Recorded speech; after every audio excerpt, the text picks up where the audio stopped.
everyone, and welcome back to Demon Interviews. More specifically, welcome back to Demon Media, number 38. I am your host today. My name is Jen. You can find me YouTube, Instagram, and TikTok at JenCosplays45. I would appreciate and love the support. Today, I'm going to be talking about the series known as Trollhunters. I'm going to be discussing Trollhunters Tales of Arcadia, as well as Three Below, Wizards, and the movie Rise of the Titans. So, just a little bit of a quick synopsis. If you see me looking off to the side, I got my notes set up there. So, I'm going to be taking it away with a little bit of a summary. So, Trollhunters is an animated series, excuse me, by DreamWorks Animations, and it was created by Guillermo del Toro. I think I butchered the name. I know I should have looked it up beforehand, but it's fine. The whole series and movie is available to watch on Netflix. What are Trollhunters about? Trolls who are granted an amulet of daylight and are able to transform into special armor and are able to use a specific sword. They are then able to help defend Troll Market, a place where trolls reside right under the town known as Arcadia. And most of the time you'll find the portal to the door in the Canal of Arcadia. That's actually where our story begins, which we'll get into here in a moment. Let's see. However, a human named Jim finds the amulet, and he becomes the first ever human troll hunter. We also have a bunch of other main characters, one being Jim. We have Toby, Claire. We have our main trolls, Blanky, Arg, and Droll. Side cast, we have Bendel, leader of Troll Market, and a first not a fan of Jim being the first ever human troll hunter. We have Not Enrique, a goblin, Steve, a jock and bully, Eli Pepperjack, the smart kid, Chomsky, a gnome that helps the hunters. Nomura is a changeling, which is a troll who can take on human form and work as spies in the human realm, similar to kind of like a shapeshifter. Strickler, who is a changeling as well, and a teacher at Arcadia Oaks High. How I found out about the show, I actually started with the movie, because the movie came out in like 2021, and I got like the little pop-up that Netflix gives you, like that banner, and I was like, oh, this looks interesting. But I started watching the movie, and I was oh so confused, because you do have to watch the entire series before you watch the movie, because that makes so much more sense, so yeah, but I did enjoy the movie, so I'm like, alright, like I'll go ahead and try out this series. So towards late spring 2023, so almost a year ago, I was wrapping up like watching like mainstream anime shows, like all my regular shows that were coming out. I was kind of finishing up, so I'm like, alright, I'm gonna go and start Troll Hunter series. I kind of watch it like during my lunch breaks and everything. It was slow going. I wasn't like watching as frequently. Like sometimes I'd binge a couple shows and I'd wait a couple days and I'd watch a couple more. But towards the middle of August 2023, I wrapped up the first part of Trollhunters. Then I started watching Three Below, and I enjoyed Three Below a lot more. And I'll get into why Three Below is like not so much better, but in my opinion, very, very good. And I should also express these are my opinions, but I'll get to that here in a minute. So finished Three Below by the end of January of 2023. Yes, I know that's kind of a big gap, August to January, but I had stuff going on. I got it done. That was the main thing. So, and then shortly after I started Wizards, so almost a month or so ago, because it's only one season. There's like 10 or 13 episodes, so it was pretty quick to watch. And then by mid-2024, I finally finished everything. I went back and rewatched the movie, and I'm like, things make much more sense now. So, yeah, finally made it. So, just want to say too, a little bit of disclaimers, a little bit of housekeeping before we get into today's review. I'm not sponsored or affiliated by any of the brands mentioned. I'm just a random person reviewing the show. There are spoilers ahead. These are my thoughts and opinions that I will be sharing. Like I'll be doing like a review, and then I'll kind of give like my little bit of 2, 3, 4 cents or whatever about the series. Then we'll go into the next one, and then I'll give my final thoughts towards the end. So hopefully stick around till then. And also too, if you're watching and you leave a comment, keep it kind, keep it respectful, all that good jazz. So let's go ahead and get into Trollhunters Part 1. So this was released in 2016, and our very first scene is actually the current troll hunter, Kanjiger, is fighting Bular, Kinger's Trollhunter fighting Bular, but the sun is coming up, and whenever trolls are exposed to sunlight, they turn to stone. So, gotta watch out for the sunlight. Yeah, a weakness for any and all trolls. Kanjigir and then Bular. Kanjigir turns into stone, sacrificing himself, then to be killed by Bular. So, the current troll hunter deceased. On his way to school, Jim Light Jr. and his friend Toby take the canal shortcut. It is here that Jim finds the amulet and becomes the next troll hunter. The two go throughout the school day, and Jim wonders if there is more to life than high school.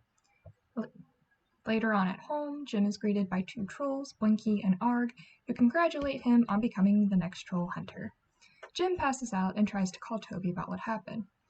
Toby doesn't quite help out that much. He's like overexcited, and Jim's just like, I don't know about all this. So Jim talks to Strickler indirectly about it. Not like, I'm a troll hunter, because that would seem crazy. He's just like, what do I do about life and all this stuff? So Strickler offers him advice in the words of a poet, do what's good for you, or you're not good for anybody. Later that night, Jim reads the words on the amulet, for the glory of Merlin, daylight is mine to command, and he undergoes a transformation to become the next troll hunter. Meanwhile, we see Strickler and Bular at the canal, and Strickler says he will find the amulet since he now knows who the champion might be. Jim wasn't quite indirect about it, so. So Jim shows Toby the armor and sword, and then Blinky and Arg show up. But then Jim's mom also shows up, and there's quite a little conundrum and all this stuff. Blinky tells Jim about the amulet, the previous troll hunter, and says he needs training to defeat Bular, and only has a day or two to do so. Blinky goes on about a hero and how to become one, and he asks Jim to consider the offer for the troll hunter, and Jim agrees. During this time at school, Jim was challenged to a fight with Steve, and he also tries out for the school play. On the way back home, Jim and Toby run into Bular, and they both ride their bikes away from him. They then bump into the other two trolls, but Bular finds them, and they head over to where Troll Market entrance is, which takes a special stone to carve a door onto the canal wall, and then you're able to enter inside Troll Market. Jim fights Bular during this moment, and he ends up losing the sword. Great first fight. The two are then introduced to the Heartstone Troll Market. The two explore the Troll Market, despite the other trolls not being pleased at the sight of humans, and are greeted by Drawl, who is the son of the past troll hunter. Drawl is not pleased and tries to remove the armor, but it stays on Jim. So, let me find his name again. I just typed out right the first time, not the second time. Kinjigar had a son, Drawl, and Drawl is like, I should have been the next troll hunter. Why is a human the troll hunter? So he's coming at it from that angle. Blinky takes the group to the training area, but they are interrupted by Vendel, an elder of the troll market. Jim has to put his hand in the Sooth Scryer to judge his true spirit. Jim results were inconclusive. Jim and Toby return to the human world, and Jim is greeted by his mother and Strickler in the kitchen. Strickler said that Jim got the part of Romeo, and he also joined the chess committee, so he's going to be too busy to be doing his troll hunting duties. Strickler compares him to Atlas, a mythology reference to a being who has the weight of the world on his or their shoulders, and how would he handle such a busy lifestyle. However, Jim goes and trains. He's trying to keep this whole balance thing going on. Draw comes over to challenge Jim, and Blinky tells Jim he can do it despite Jim has never fought anyone, and he used his chef skills to hold off Bular. Oh yeah, I forgot about that scene. So Jim's like really good at cooking, like, he cooks really well, he cooks better than his mom and all this stuff, so whenever he was fighting with the sword, he was just like using like the skills he uses in the kitchen to fight Bular. It's like, well, whatever works, so there you go. Jim gets defeated by Drawl and says he is not the troll hunter, but the amulet keeps choosing him. Jim tries throwing it away, the amulet comes back to him. Jim could probably throw it in a lake, and it'd probably come back to him. So yeah, it's not working out. At school, Jim is met with Steve, who said Jim missed the fight yesterday. Jim punches Steve in the jaw, knocking out a tooth. Later on, Jim challenges Drawl to a fight. Jim trains by trying to capture a gnome. To do so, they shrink Jim down, and he gets the armor. He puts on the armor and tries to capture the gnome. Jim didn't want to kill the gnome. Toby said he would do it, which was honestly shocking at that scene, watching Toby try to figure out, do I kill innocent gnome or do I not? So, yeah. But Toby spares the gnome. Jim is still, small. He's like, hey, big Jim. And tries to do a camera call to deliver his presentation for class. He tried to do that during the presentation. He starts to grow into his normal size and everything. And then Jim finds out that Toby spared Chomsky, the gnome that will now live in the dollhouse. So Claire brushes Jim off after the punch he delivered to Steve, who now has a whistle due to a lost front tooth, which was honestly so annoying to listen to any time he spoke. I was like, oh, please get it fixed. But due to the events, Jim was late for rehearsal, and Steve is now the new Romeo. Strickler and Bular attempt to build a machine at the local museum, which this machine, or the thing that they're trying to build, is Killahead Bridge. The next couple episodes, there's a bunch of storylines that are taking place. We see goblins trying to take packages. We see goblins in the world, which are different from changelings. I really had to research that. It's like, what's the difference? We meet Nomura, the museum curator, who is actually a changeling looking for pieces for the bridge. Jim tries to get close with Claire. Jim continues training, yet after breaking into the museum, Jim had to fight to the death.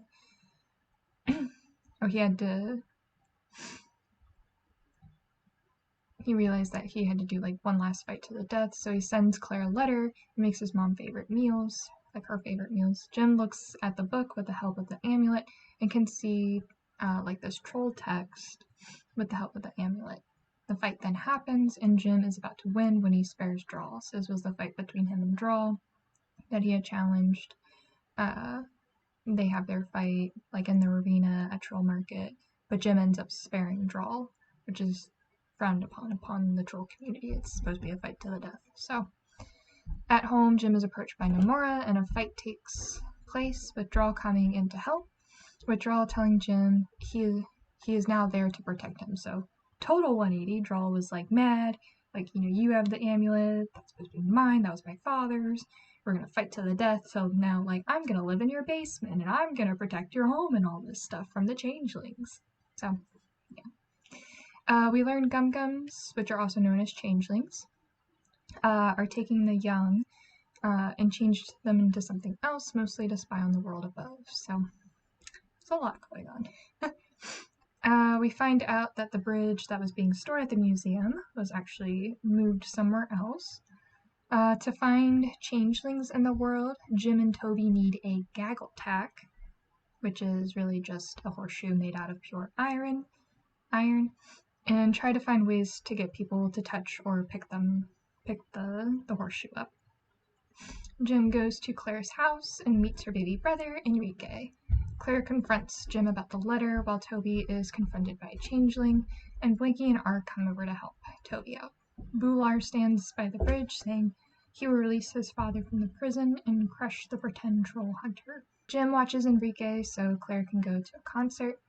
The first gaggle tack is lost, and Toby, Blinky, and Arg try to find another one. They bring it over and they search for Enrique, but when they find him, they use the horseshoe, and Enrique transforms into a changeling. They manage to capture him and find out Bular is working with someone, but before they try to find out, who's he working with, Claire's parents arrive home, and then Claire arrives from the concert, so she was grounded for a little bit.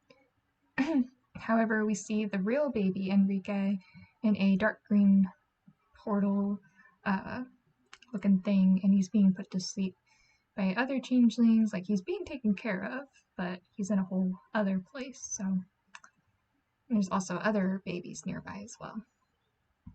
Let's see, Jim has his 16th birthday, which is full of surprises from his family, friends, and even folks from the troll market. Draw gives Jim a necklace to help gain confidence about asking Claire out, which makes him a bit overconfident. It was pretty cringy to watch back. I was like, oh no. However, he ends up meeting and fighting Bular and loses the necklace and is saved by Toby and the others. Toby and Jim conspire and they're like, we think Strickler's a troll, like a secret troll. So Jim decides to invite Strickler over for dinner because he thinks Strickler and his mom might secretly like each other as well. So while Toby, Blinky, and R go to the school to search Strickler's office for any clues, which they find a secret room like right behind his desk. So Strickler knows that Jim knows that he is not entirely human. The two end up fighting, and Strickler reveals himself to be a changeling. So not a troll, but a changeling. Towards the end of the episode, we see that Strickler places a fake amulet in Jim's care. So he managed to take the real amulet, and Jim does not have his amulet. Strickler uses the amulet to open up the bridge, but it doesn't work because they need the current Trollhunter, to open the bridge. So now they gotta go back and get Jim. Toby tries to get not Enrique, so the changeling, not goblins, goblins look different, but the changeling that is now taking Enrique's place because he can look like Enrique, sound like Enrique, apparently poop like Enrique. Oh yeah, get ready for like a bunch of poop and fart and burping stuff jokes as well. Just a fair warning. But so non-Enrique is living with Claire. They're trying to get non-Enrique to help their cause, even though non-Enrique is also helping like Strickler and everyone else. So gets interesting. Let's see. So Toby tries to get non-Enrique to get the baby Enrique from the Darklands. So the goblins then come over and take non-Enrique to see Strickler, but non-Enrique puts up a fight. The goblins find a picture of Claire, and they set out to find Claire. Chomsky goes to the Darklands, but is pulled in right as Enrique arrives to let them know that the goblins are after Claire. So non-Enrique fights the goblins. They're like, oh, we're going to go get Claire now. Claire and all of them, they're trying to get Chomsky to go to the Darklands to get baby Enrique. So, yeah, it doesn't get confusing at all.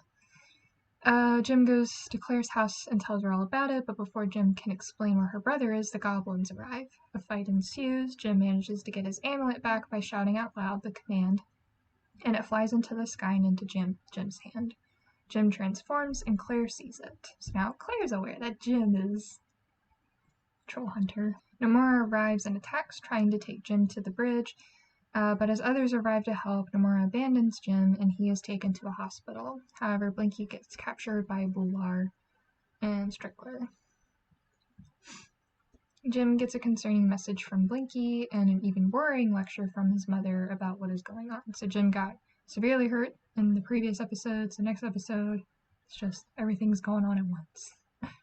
But Jim won't explain to his mother, which drives a wedge between the two of them. Later on, Jim goes to the museum, but before he uses the amulet, the others realize he had a tracker, and Toby, Arg, and Draw come in. A very long fight happens, with the amulet is used and the bridge starts to open. Draw manages to shut the bridge off by ripping the amulet off. They all manage to leave by escaping through a grate into a sewer. Bular and Jim fight under the bridge, and Jim uses the amulet to defeat Bular. Everyone is relieved. Everyone's relieved, so they manage to defeat Bular, no more. And then towards that nighttime and everything, Jim and Claire finish the play, and the trolls celebrate in Troll Market. But we're not done yet. So after the play, after Bular's defeated, it's actually been a month, so there are a little bit of time skips here and there. It's actually been a month has gone by, and Jim and his mother have not repaired their relationship whatsoever. Thankfully, Steve's tooth is repaired. We don't have to listen to the whistling when he talks, so thank God. Claire is shown how to enter the troll market, and she goes and explores the area with Toby and Jim. They all go and see the ruins of the Killahead Bridge. Oh yeah, so they managed to also take the Killahead Bridge into Troll Market during the past month. However, things take a turn when Claire and Toby activate the training arena, and Jim manages to save them both by putting his arm into the Soothscryer, which he is successfully able to do. However, he is transported to a different room where there are spirits of the past Trollhunters. Strickler and a few others awaken Agnarat, a troll that is very strong and powerful, but can be stopped with the Inferna Culpa, a ring that can prevent Rot from harming someone. So now we got a new villain, so to speak. Let's see. Jim is confronted by spirits about defeating Gunmar, who is Bular's father. Blinky finds a way to defeat Gunmar through a book. So Blinky has this very nice, lovely library. He finds the book, and as soon as he finds it, he burns it. I'm like, Blinky, what are you doing?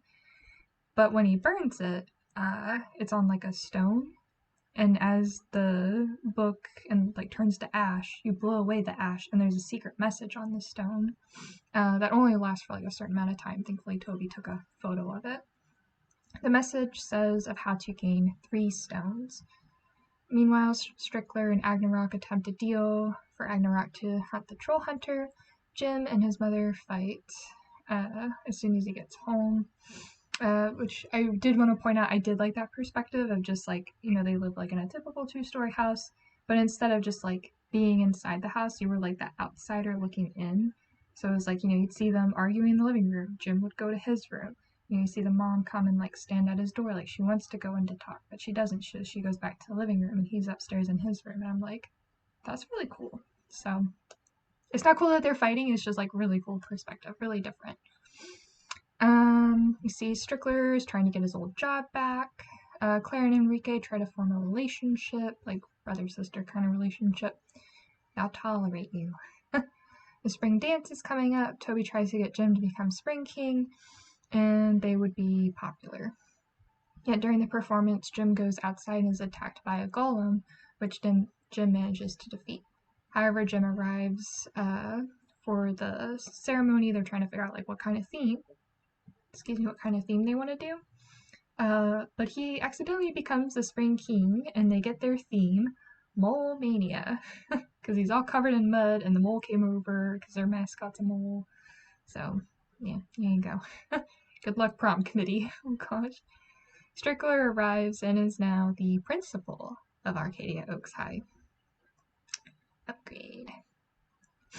After Jim confronted Strickler and received attention, also with Steve, Jim, Toby, and Claire go to the Troll Market, go inside Troll Market. However, they're being followed because Agnarok can take out one of his eyes, and it like follows and travels with them. They find out the 3 stones they need are called the Triumvirate stones. The first one that they need to find is the birthstone, which was when Gunmar was born. They go on their first ever quest to go to a mountain. So they are trying to pack and prepare. Jim's mom tries to stop them. See a little bit more of that rift going on. But then Jim, Toby, Claire, Blinky, and Arg, they go back to Troll Market. They got their supplies, and they go on this thing called a Gyra. I think it's how it's probably Gyra. I think it's Gyra, because Arg is not a fan, and I wouldn't be either, because this is a machine that can take them to places at like lightning fast speeds. So they had to go to Argentina, I think, but they're all the way in the United States, and they could get there like no problem, super duper fast. They go to Gato, but they have to solve a riddle, which Claire does, but Gato still decides to end them, so that way Gato can eat. Blinky and Toby do manage to get eaten. They're inside the stomach, but that's where they find the birthstone. They manage to escape, and they all manage to return home. Strickler and Barbara, that's Jim's mom, Barbara Lake, spend time together. He puts a totem in her tea so that their fates would be connected and sealed. So whatever happens to him, happens to her. Once Jim gets back, he tells him about the fate, so now Jim's aware of that. If he tries to hurt Strickler, he's also going to be he's also hurting his mother. Let's see, next up we have Jim and Vendel unlock the Birthstone's power. So first Vendel wasn't so crazy about Jim being the troll hunter and all this stuff, but I think he slowly starts to accept it, and he talks like very calmly. Like whoever voices Vendel does a really good job at that and everything. So Vendel helps Jim to be successful, for him to rescue Claire's brother. The stone is placed in the amulet, which can alter the armor. Afterwards, the group go to the second place, which are marshlands, to get the kill stone, and they have to see the Shattered King. Not Shattered Knights, that's another project I'm on. I'm gonna try Shattered King. Toby does the thumb magic trick. I can't do it, but like people pretend to move their thumbs off and stuff, which impresses the marshland trolls. Toby enjoys being a king, but Jim reminds him that he needs to ask about the stone. A song and dance goes on, and it is revealed that Jim cannot dance. Him and Neptune. I'm telling you. However, oh yeah, and there was a cute moment of like Blinky like telling Jim like, it's fine, it's really the girls that dance, the guys just stand there and sway and all this stuff, and Jim tries to ask Claire out and all this stuff, but of course every good moment followed by a not so good moment because the real king arrives, and so does Agnarat. Jim cannot fight because Agnarat controls him with the mark. Oh yeah, that was something else that happened too, was Jim did meet Agnarat. I'm surprised it's not in there. It's not like later on, is it? No. So, and Agnarat managed to capture Jim for a very brief moment, but now Jim has like a mark from Agnarat that Agnarat can now control, like the amulet and all this stuff. So I'm surprised I didn't put that in there. That's very, very crucial information. But yes, so now that did happen. So Jim cannot fight because Agnarat controls him with the mark. Others go get the stone, which Wampa finds. Agnarat uses shadow portals, but Claire goes through and she grabs the staff and makes it back out. We also see that Arg got hurt, but he decides to keep this a secret.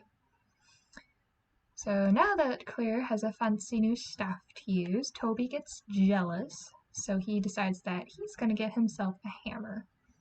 Jim delivers a package, which Toby opens by mistake and now can float. It did feel like a bit of a filler episode for a little bit, so they were trying to deliver a package, and it's like, I'm not a postal service, but I'll do it anyway for this one troll in Troll Market. Jim had to do like this thing for Spring Fling, where he had to put it like his truck on the hand, and then like you don't move it and all this stuff. But Steve wins that, and then Toby, because he opened the package, he's like floating, and Claire's trying to help. And that's when, towards the end of the episode, Claire discovers that she can activate the staff's power by getting like super duper angry. So I kept that one pretty brief because it felt kind of fillerish, at least for me. You get most of the good stuff towards the end of that up, but it's kind of like, let's go back to the story, which we're picking up slowly but surely. Agnarak and Pixies are trying to get the ring back. Arg asks Vendel about his arm, how he got cut by Agnarat, who says that there is no cure for the poison. Trollhunter team is looking for information about the ring and learn Blinky had a brother at this time, but he doesn't want to talk about it. Toby eats books to gain knowledge. Not Enrique has a party, but Claire doesn't agree. Claire's two friends arrive, and she tries to explain about a life that she has that they would not understand. When the police arrive to break up the party, it's actually not Enrique at the door, and Claire and not Enrique reconcile. Agnarat gets magic powers, but is denied, and the living stone is crushed. Going back to Gato, during this time, Agnarat gets like this relic thing that can like stop time for a brief moment, and then that way he can go and get the ring from Strickler's, that way he's not under Strickler's control anymore. However, there's like only like a certain amount of chances. So somehow Jim and the crew manage to get the ring back. They end up destroying the ring, which means that now they have the kill stone.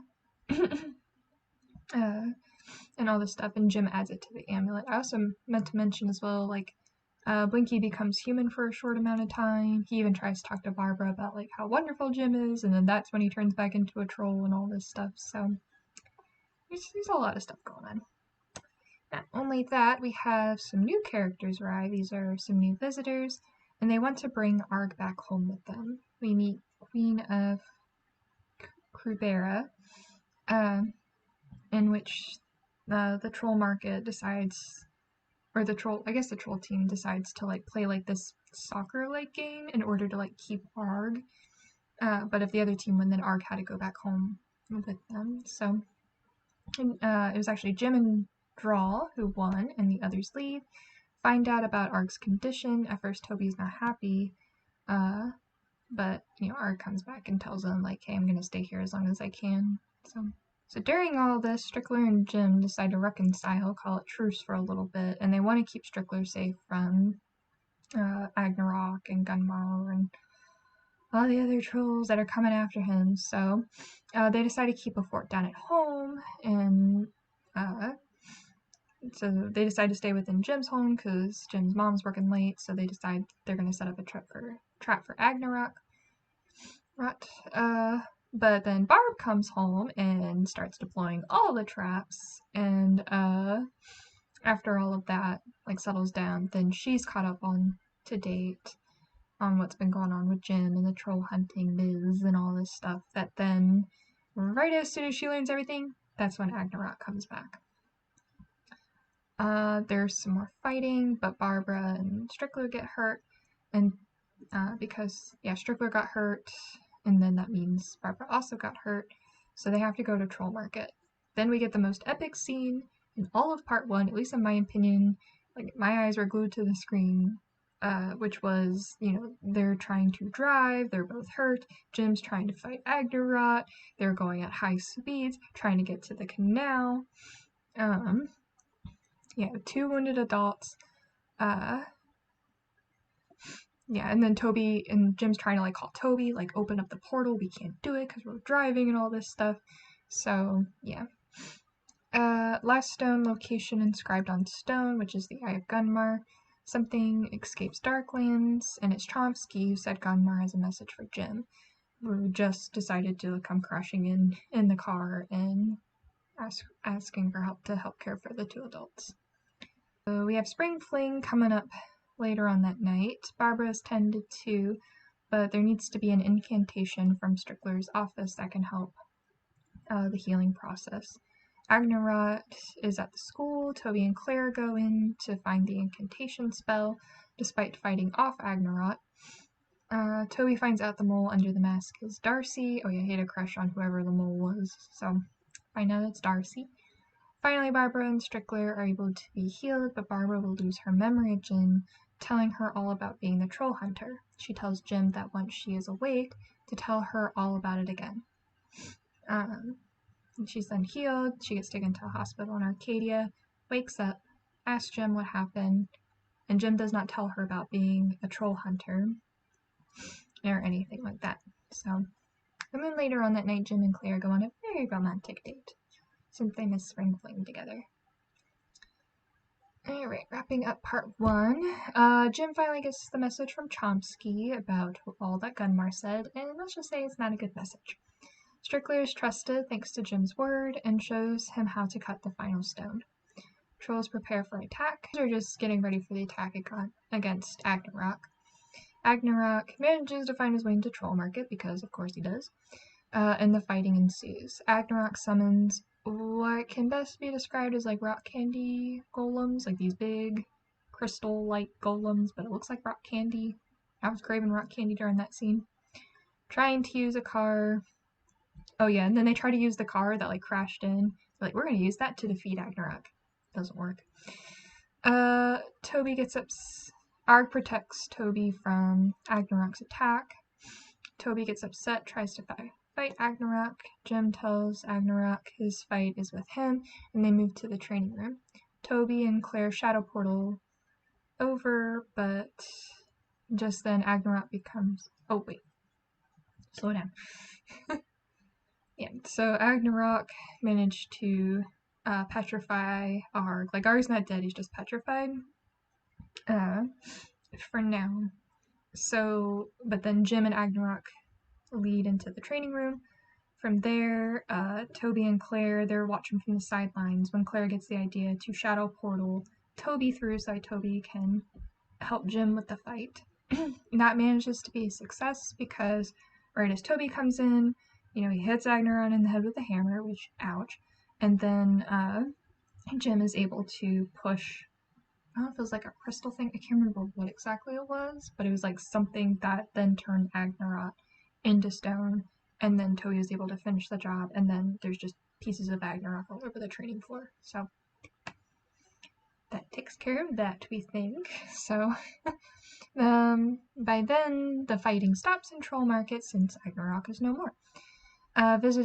Jim is then visited by Killinjar's spirit, thanking them for helping out. After they all tearfully visit Arg's, not Ragnarok, no one's crying over Ragnarok, at least I hope not, but Arg's petrified body, they all agree to go together to the Darklands. So now they have to go through Killahead Bridge to get to the Darklands, and they're like, oh, we're gonna do this all together as a team, because that's what we are. And then shortly after, we see Jim put on, he summons this new armor, because now that he has all 3 stones, he gets new armor, which is called Eclipse Armor, and that includes a new spell and incantation. And he summons the portal, he opens up the bridge, just as the others are coming down, like you said we were all gonna go together, and then he steps through the portal to get into the Darklands. So, and that's where part 1 ends. Quite the cliffhanger. Yeah, what is it with stories with like a group of friends, but then it's like the one person, the chosen one, that then is just like, this is my bird and the bear, I'm gonna do it alone. It's like, no, you need your friends, you need your social support when adventuring. So now we are on to Trollhunters Part 2, and these episodes came out in 2017. There's 13 in total. Part 1 was a bit lengthy because there's 26 episodes in total, and I was trying to keep it a little bit shorter, but Part 2 and Part 3 were about 13 episodes each, so hopefully we got this. So Part 2, here we go. So now Jim is in the Darklands, we saw that at the end of Part 1, and is waiting to be rescued. So Part 2 actually takes place 2 weeks after Jim went into the Darklands. We see Toby wears a glamour mask to ward off the mother's suspicion, like Toby tries to pretend to be Jim and all this stuff. And Claire takes over Jim's duties in Troll Market. Think of it like Stranger Things. You know how in Stranger Things there's like the Upside Down? How, like there's probably like my house in the Upside Down that's like right underneath or something. It's something like that. Like kind of like, Arcadia. Arcadia's here, and then like the Darklands is underneath. So, let's see. We also get some weapons upgrade for Toby and Claire. Jim is fighting creatures to get a meal. He even draws pictures of his friends on like the cave walls and stuff, so he's kept company. Gunmar is informed of Jim's arrival. Jim manages to find the babies, especially Strickler's familiar, and Claire's baby brother. However, before escaping, he accidentally drops the baby bottle. He makes a dash to the troll bridge, where the others were waiting, after finding out it was opening, and Enrique gets through, but not Jim. The bridge door closes. So we have baby Enrique back in Arcadia, but Jim is still in the Darklands. During this time, we see that Blinky's missing brother, Ditatius, is still alive and working with Gunmar. In Troll Market, the Troll Council want to take the bridge away. So the Troll Market's just like, no, Killahead Bridge is dangerous, like we can't have Gunmar come out because he's dangerous and all this stuff. So they're like, alright, we're just gonna like send all these pieces down into like it's not like a bunker, it's like one of those like large ship hold things, and they were just gonna put pieces of the Trollhead Bridge in there and then just like send it to the bottom of the ocean. So Claire's like, no, we're not doing that. We need to get Jim out of the Darklands. So her and not Enrique use shadow portals to get all of the pieces back to dry land. Simply put. Let's see. During this time, Jim was captured after all that happened on the bridge. He is summoned to see Gunmar, and he gets tossed around and hurt and everything to test out his new armor. Yet, Blinky's brother stops Gunmar because of the messages he got from his friend with the nougat nummies. They were sending him through like this portal device. I don't know how to best describe the portal device. It was like something to kind of keep track in the Darklands.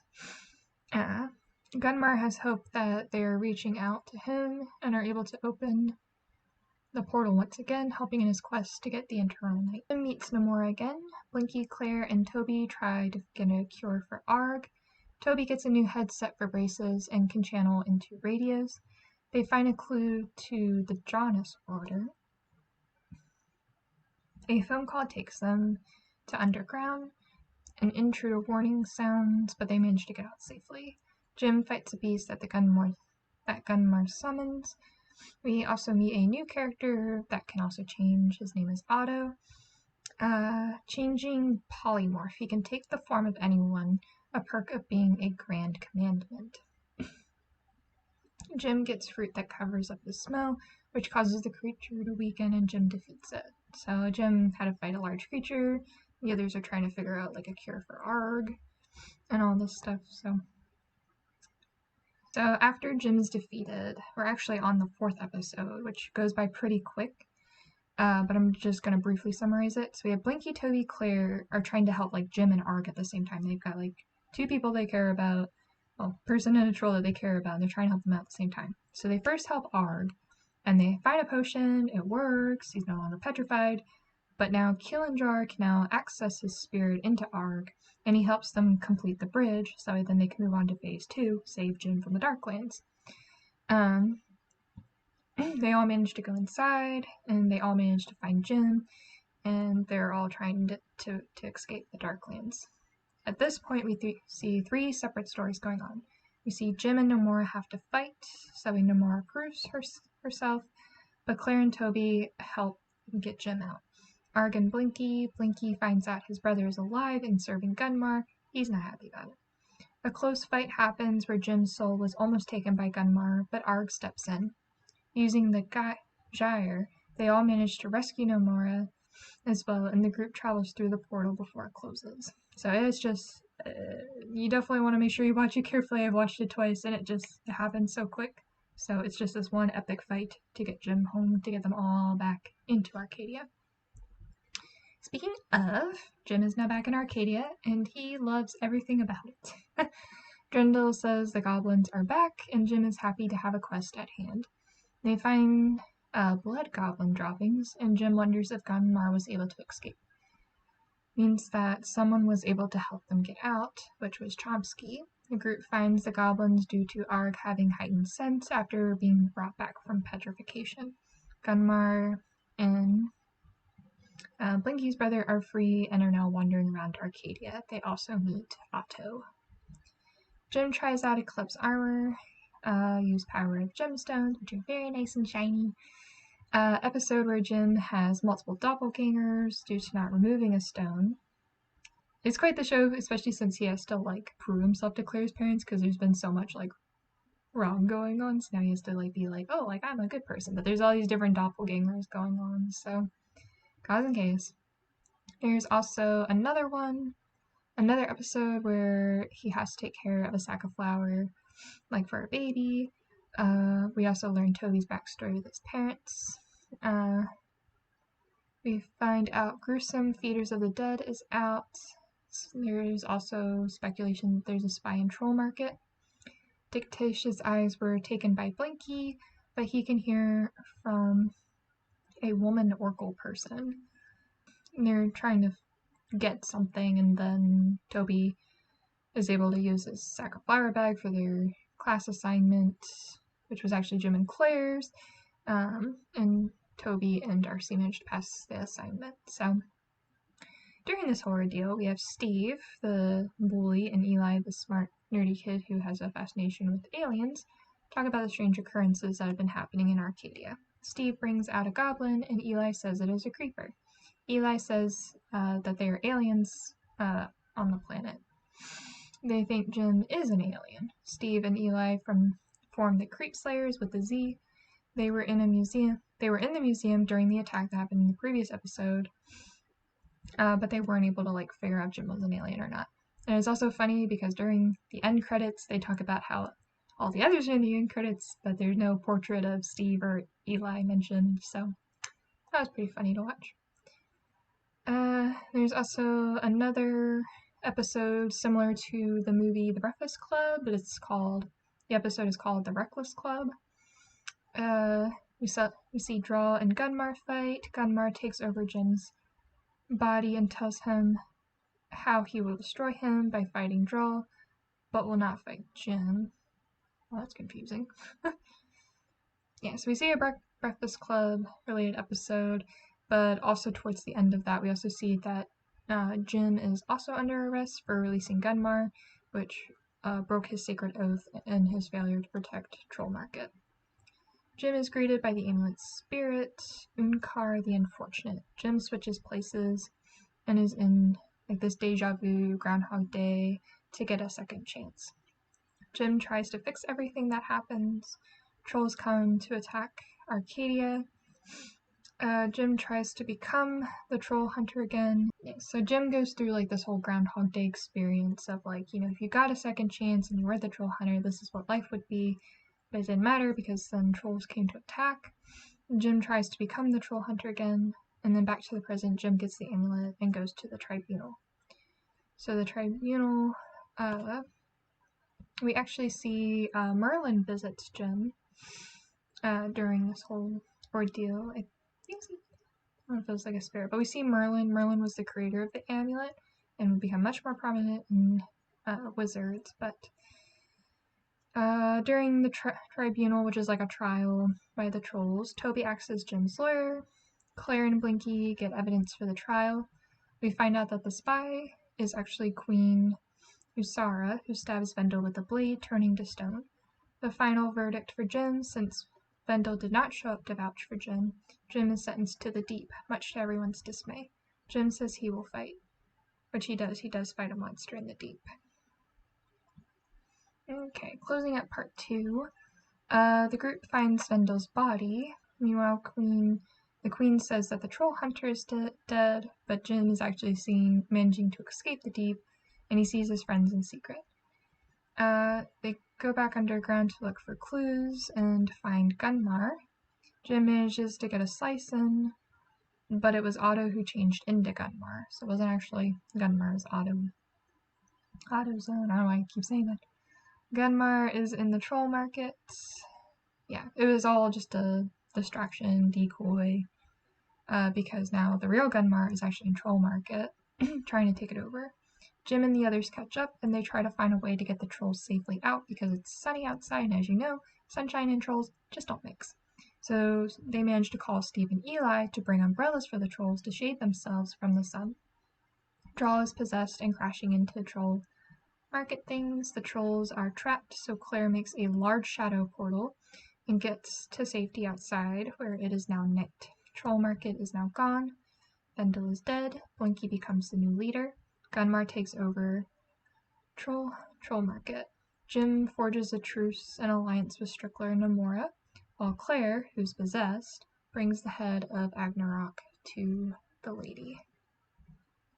Find out the lady here shortly. Alright, so this is the last part of Trollhunters Tales of Arcadia. This is part 3. It was released in 2018. And the story does get a little bit better, I will say.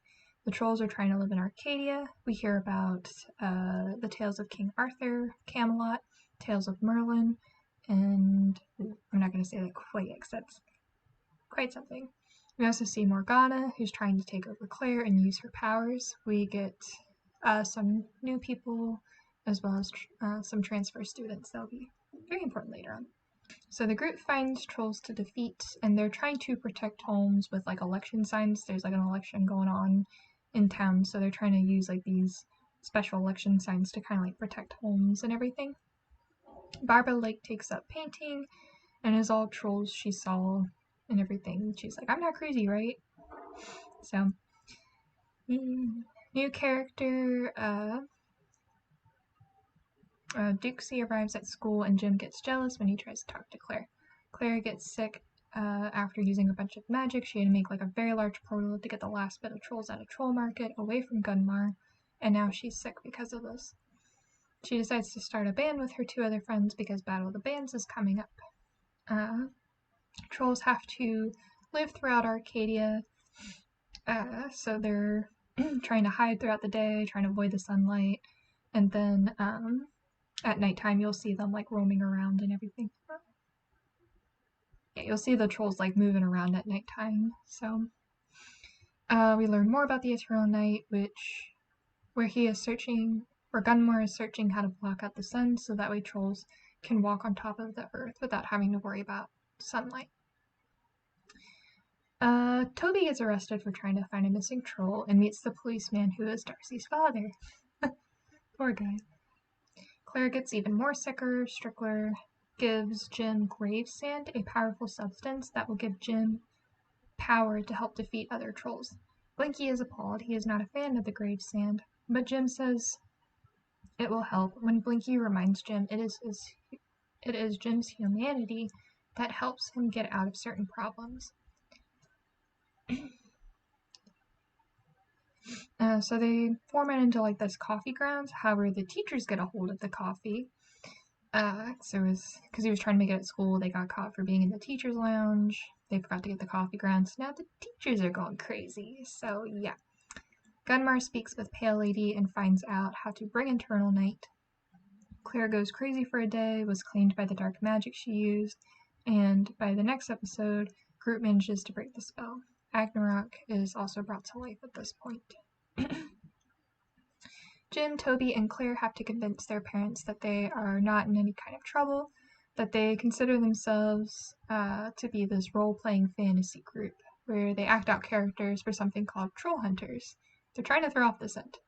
However, Jim tells his mom the truth, especially after she meets Blinky and his brother. So finally the truth comes back out again, and she's like, okay, like I'm not crazy or anything like that, but you're actually a troll hunter. So the two finally reconcile. They then all show their parents their gadgets. Parents were surprised, then seemed good. Then that's when trolls and goblins come to attack the home. They're there because Blinky's brother, they're trying to unalive him. Parents and children work together to defeat the goblins. However, Claire was sent into Portal, and Ragnarok is there. Claire comes back, and Jim says that the parents can't tell anyone that they're troll hunters, and this is what they do. In one episode, we see an amulet being built. The amulet is destroyed to get a map to Merlin's tomb, and the group has to save Arg, because Arg was taken over. They go on an adventure to find the Staff of Avalon and eventually Merlin's tomb. So they find Merlin's tomb, Merlin comes alive again, and so during this part, we see Gunmar and Ragnarok appear. They're trying to figure out if Merlin knows anything about the Eternal Night. So there's this fight scene in this one place where there's a bunch of very pretty crystals. There's all this fighting going on. It's like pretty crystals, pretty music, but it leads up to sad things because Draw ends up losing his life in order to protect everyone. So, and during this part, Gunmar left Ragnarok to like his fate, and even though Ragnarok managed to survive, he was like pretty mad at Gunmar for leaving him behind. We find Merlin's lair. Oh yeah, so that's before all of this. So they find Merlin's lair, they resurrect Merlin. The group tells Merlin all that is going on. Gunmar now has the Staff of Avalon. Strickler and Barbara try to talk. Darcy's dad, the policeman, arrives, and after hiding Blinky's brother, they let the policeman in. They try to say that they're LARPers, live-action role players, and are putting on a troll hunter play, especially after he sees Blinky's brother. Darcy's father tries to participate, and the parents humor him. So it's like the kids are out there doing their real job, fighting. I think like there was like water coming in at one point, like all this stuff. And the parents are like, we'll just take our kids' ideas and we'll just pretend that we're LARPers and we're putting on a play. So, yeah. Meanwhile, Merlin fixes the amulet, and with Jim's sword, he stops the water from overflowing the cave. The group escapes the cave, and Merlin asks for Jim to help defeat Morgana. Kids call the parents saying that they're safe, and Ragnarok is not happy with Gunmar. I think my spacey notes spaced a little bit too early. That's okay. We're still rocking and rolling. And stays with Jim's family. Jim is in trouble for missing a lot of time out of school, missed 43 days of school. He has to show these two new exchange students, Aja and Krell, around the school so that he can pass and not repeat sophomore year. The group go back underground with Aja and Krell. So they're going back to the underground lair, and they bring Aja and Krell with them. Collecting evidence, Merlin requests different things, and he requests lightning in a bottle, which Krell and Aja help out with. Nomura goes back to the museum, but is overtaken by other trolls because they need a changeling to speak an incantation, but Nomura escapes. Toby and Claire also get armor. Strickler and Barbara are captured by Gunmar. Jim and Merlin fight about Jim going to get his mother and Strickler back from Gunmar. R comes back, and he and Blinky went to the other 3 places to rally at the troops. So the places before, like the fireplace, marsh place, the last place I always forget. But they go and they try to get troops for like this one epic battle. Strickler agrees to do the incantation. Merlin attempts to make Jim a half-troll. Jim accepts, and through magic and all this stuff, he becomes a half-troll. That was the thing I was going to mention earlier, but wait a minute. Let's see, Morgana is back. The group train and go through their thoughts and feelings about what is about to happen with the fight. The fight begins, of course, at nighttime, by an eclipse and the sun is covered, so trolls are able to walk the earth. A battle ensues. Gunmar and Jim have their final fight, and Agnarok appears as well. Meanwhile, Morgana fights Merlin, who said Morgana stole Merlin's magic. Not Enrique and Chomsky try to get the babies back, so there's all kinds of little side stories going on. Let's see. Jim slices Gunmar in half with the Eclipse Sword, and Gunmar is defeated. Morgana appears, but Blinky and Arg stop her attempts. She attempts to fight Jim, who is about a week after his fight with Gunmar. Morgana and Agnarok fight because he questions his loyalty to her. Jim puts himself in front of his friends to stop Morgana's attack on them. With him down, Morgana activates the spell to release the Eternal Night, but before that, Claire uses the staff to send Morgana back into the Shadow Realm. With Agnarok as well, Claire barely manages to escape, but Arg and Toby also help to get Claire out. Jim is okay, and the group is grateful that the battle is over. Merlin says he is proud of Jim and all he did. Humans and trolls start to reside with one another. However, on the outskirts of Arcadia, some tearful goodbyes are said, as Jim, Claire, Nomura, Blinky, and the other trolls will go to look for a new Heartstone that will help protect Arcadia. Claire lost the Shadow Staff, and Jim tells Toby to stay. Merlin, Claire, and Jim are setting up for a new adventure in New Jersey. Yeah. Oh, I really try to wrap up the ending. Yeah, so this is the end of, very last episode, just, fights, everybody's defeated, sent to Shadowbound realms, whatever it might be. Shadowban, yeah. See where my mind's at. But not only that, when you think it's going to be a happy ending, and it's like, oh, I can't wait for our next adventure, it's like Jim and Claire and all the others are like, we're going to go look for a new Heartstone because the one for Arcadia was destroyed, I believe. It was destroyed. And so they have to go find a new one in New Jersey and bring it back so they can help protect Arcadia. But they tell Toby to stay put, that he can't come with them. So, yeah. And that wraps up Trollhunters, Tales of Arcadia. So thoughts about parts 1 through 3, again, my opinions and stuff. It seemed very mystical, a magical adventure, but then you're tying in, like, being, like, a high school student, like, trying to deal with, like, teenager stuff, like dating, relationships, parents, homework, missing school, and all this stuff. And then you're, like, these, like, epic fight, magic adventures, and all this other stuff. So, we see that Jim's trying to be a warrior to protect the troll market, and trying to be a dutiful son and student. Third part, episode 3. Oh yeah, this part's very important. So, when I was watching the third part, I finished one episode, I went straight to the next one, and I realized that, like, Jim's voice had changed, and I was like, my ears deceiving me, like, did my audio setting change? So I did a little bit of research and found out that Jim's original voice actor had passed away during the filming and creating of part 3, and that a second actor had come in to help deliver the rest of the lines. So, but they did a really, really beautiful job, like in memory of him, like towards the end of that episode. So,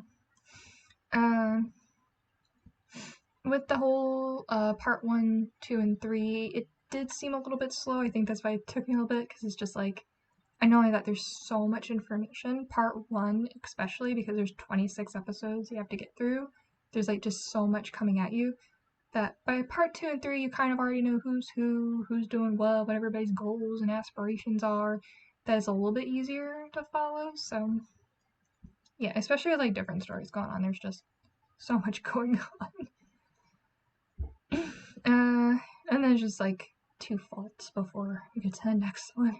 I'm trying not to complain so much, but yeah, one thing that was annoying was Claire would always do like this like tuck behind her ear, like her hair and all this stuff, and I'm like, if I see that one more time, I'm gonna flip the computer off my table. Can't do it with my TV. My TV is too big. I was just like, oh my gosh, do it one more time. Just do it. And she gets all shy. It's like, it's cute the first time, but like after the 20th time, just stop. Please stop. And then I did like the final scene. I thought it was really well done. I did not like the cliffhanger. I'm not a fan of like these huge cliffhangers. Like, what is going on here and stuff. Like, I was like, Rooster Teeth would be jealous of that cliffhanger. Like, anybody that watches Ruby and stuff, you know, like, end of episodes or like end of like a finale, like, there's always a major cliffhanger. Yeah, Rooster Teeth can't do a cliffhanger like this, I'm sure. But so yeah, it was just like, you leaving Toby in Arcadia, okay, but now you need to go do something else. Like, okay, but I mean, it all comes full circle. So, and we'll get into that here in a minute. But that was Trollhunters, Tales of Arcadia, parts 1, 2, and 3. We're gonna switch over to 3 below, but first, a little outfit change. Right. And we're back. No, this is not Glenda Goodwitch on her day off. Look, even though she would never get caught in flannel, this is supposed to be like Aja in her human form. So we're going to be talking about 3 below, and we're going to be starting with part 1, which came out in 2018. Now, during part 1, Jim and the others are in Arcadia still, and they're still going throughout their adventures. So, however, we're not going to start in Arcadia. We're going to start in a very, very far away galaxy on a planet known as Acaridian 5. We see that Aja and her brother Crow reside in Acaridian 5. So this is Aja Taran. A little bit in the beginning. A little bit in the beginning, she is on stage in Arcadia, and she says that she wants to tell a story. And we start to see her eyes change to blue. So now we flash back to our Arcadian 5, where Aja and her brother Krell reside. We also see them in their alien forms as well. Aja is chasing Luke, an alien pet dog, and is starting to miss out on a ceremony. Krell goes in her place instead. King makes a speech to Krell. And this is where I noticed that the writing changed. I don't know if the writing team changed or anything like that, but it was like, whoa, this is way better. So King speaks to Krell. Krell really likes technology. Aja is next in line for the throne, while Krell is a king in waiting. We meet Lieutenant Sadra, who says it's time, and we also meet Vex Barbados, a fearsome warrior who likes to use the word glorious a lot, and he also likes combat. However, General Mirandas comes and attacks during the ceremony. The first priority is to get the young royals to safety, and this is where they're thinking that a traitor is in the mix. However, the general finds the king and queen, and they are somewhat defeated. Like, their physical forms are defeated, but their life cores still remain. The group takes them and starts to leave the planet. Zadra stays behind. Aja questions her life, and if she wants to be a royal, Krell says he should have done better in the duel. The ship, known as Mother, talks and says they make their way to Earth. The ship crashes and a house is able to form. Eli Pepperjack is there and tries to offer them a newspaper. Mother then configures the 3 Barbados into a senior citizen, Krell, a Latina, and Aja, a normal girl, into human forms, and Lug into a dog. First episode, Lug into a dog. So now they gotta try to figure out how to fit in to Earth. So it is very action-packed. The very first episode, there's a lot going on, and it kind of felt like Superman and Supergirl, kind of. I like watching Supergirl from the CW again, not sponsored, but how they had to leave because their planet was destroyed, even though Aja and Krell are a bit older, so. Alright, inside the house there is a secret lair where the parents are, and they are currently in stasis. But the problem is Mother can only sustain the King and Queen's life forms for 3 parsons, which is months, because of the damage to the ship. The 3 start to get accustomed to the planet, questioning about the Earth, and Aja finds a lot of words she likes. We see Aja eat a burrito, and Toby is impressed. Krell asks about a Daxter array in order to help repair their ship so they can fly back to home. And they go to a record store, however they do not pay for it, so they get in trouble with the law. The 2 have to go to school, and they say they're from Cantalupia. The 2 get acquainted at school, while Varvatos meets 2 men who play chess. The 2 make up parents with some robots, but they're starting to get accustomed to the everyday Earth, trying to go to school, trying to make Earth friends and all this stuff. They make up these 2 blank robots into mother and father, so they're able to help out around the house, and whenever there's parent-teacher conferences, which we'll see later on. So, so during the parent-teacher conference that they have with the parents, which is just the blank robots, Krell and Aja start to realize that they're turning back into their alien selves, so they have to quickly go home, which they manage to do so safely before they both become full aliens. Back at home, Krell shows the crown he saved from the day they escaped and said that they still have each other. Aja smiles a bit, but then says she just wanted to be normal, but now she had to be queen. Varvatos says she will be queen in waiting and does the ceremony. However, Eli also watched from the slightly open shades. General Miranda sends Bounty Hunter to look for the royal corpse. The parents and Vex Varvatos tried to establish some ground rules about going to school on Earth, but Aja and Krell don't do a good job and they manage to get detention. Eli goes snooping around the home, and they can't have him snooping around. They want to see inside of his head to see what humans think of. The 2 then go to a planetarium for the day for the upcoming science fair, and Krell tries to convince Eli that they are cosplayers and that whatever he saw, that was not them being aliens. However, Krell finds out an alien is amongst them.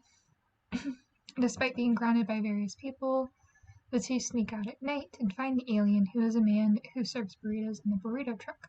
However, the burrito man is no threat, but a huge fan and also an alien named Stuart. During this time, Aja and Steve meet, and after she kicks his butt, he starts to fall in love and refers to her as Ninja Angel. Zadro works for General Miranda, but the Resistance is able to get her out by using blank robot copies and sends where the royals are. There's also a bug infestation that eat electronics, but the music stops them, which almost exposes the royals on Earth, but Stuart helps them with a bit of old school antiques. They also have to go to driver school and hopes to get the Daxel array. They have to avoid the bounty hunters, but Varvatos is afraid of the bounty hunters. Xerons. He tells them a story about Xerons and how they killed countless civilians. Varvatos tells them that Krell and Aja did not fight the bounty hunters, but instead raised the defenses on the planet. So there was, in the past, this conflict that was going on, and there was countless of people killed, that these bounty hunters were no joke. So instead of finding ways to capture the bounty hunters to make sure that people are safe, the parents just kept Aja and Krell on a planet and raised the defenses. But then General Miranda got through. Can smell the bounty hunters. They all fight the bounty hunters. Krell manages to drive them all the way to safety. Managed to find one part of the Daxel array. Aja asks Varvatos to help her fight and train. Let's see. During the whole descent into Earth and crashing part of the ship came off and landed in a nearby wooded area.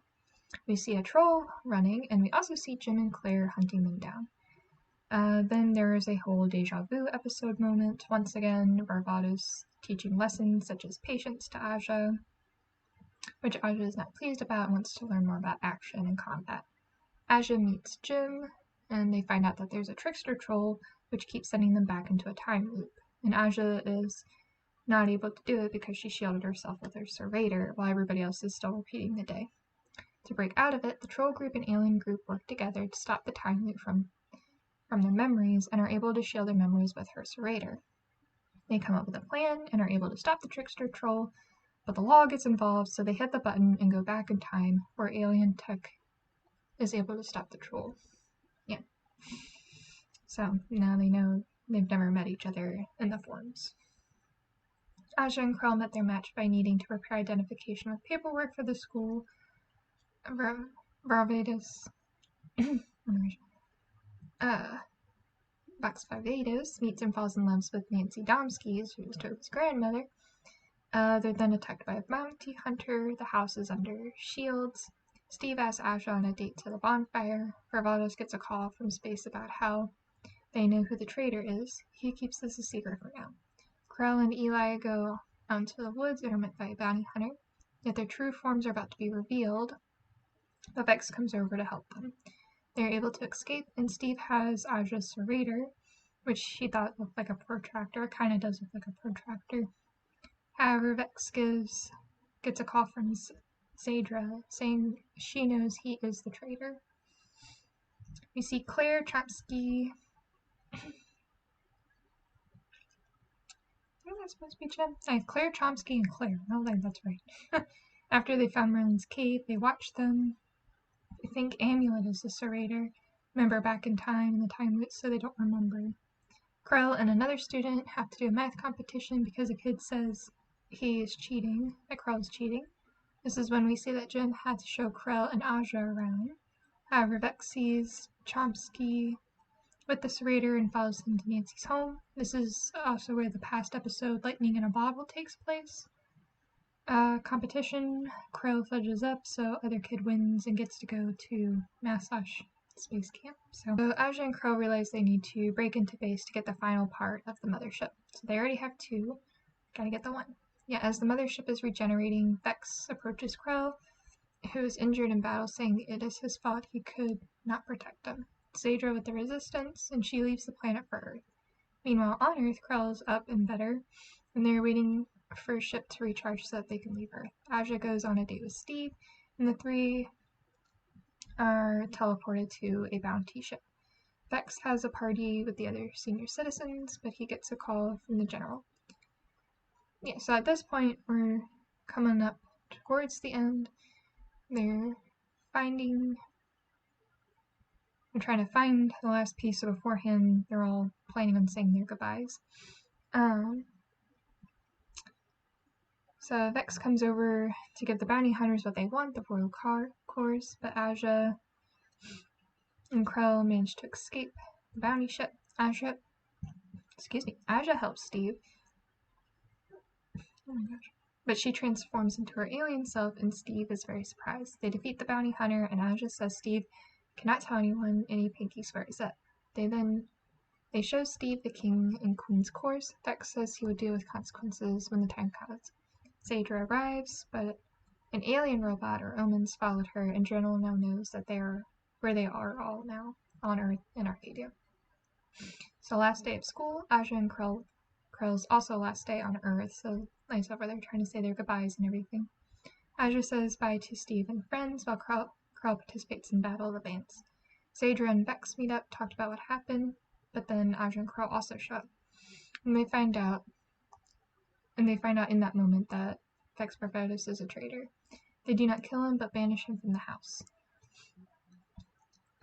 This is when the internal night happens. Like I said before, this is still when Jim, Claire, and Toby are still all in Arcadia. This is when internal night happens. Krell and Aja decide to help fight the goblins and trolls. And during this part, Steve and Aja share a very, very long kiss. However, bounty hunters catch up to the house, but the mothership is overtaken and starts to leave the planet. Vex goes up in the ship to stop the mothership. Krell, Aja, and Zadra also get onto a ship. I don't know if they got onto a separate ship. Let's see. Krell, Aja, and Zadra go up to stop the omens, get the royal cars, and let Arcadian 5 know that they are coming back to save them. They are able to stop the ship from destructing and land back onto Earth safely. Krell is now not sure if he can fix the ship.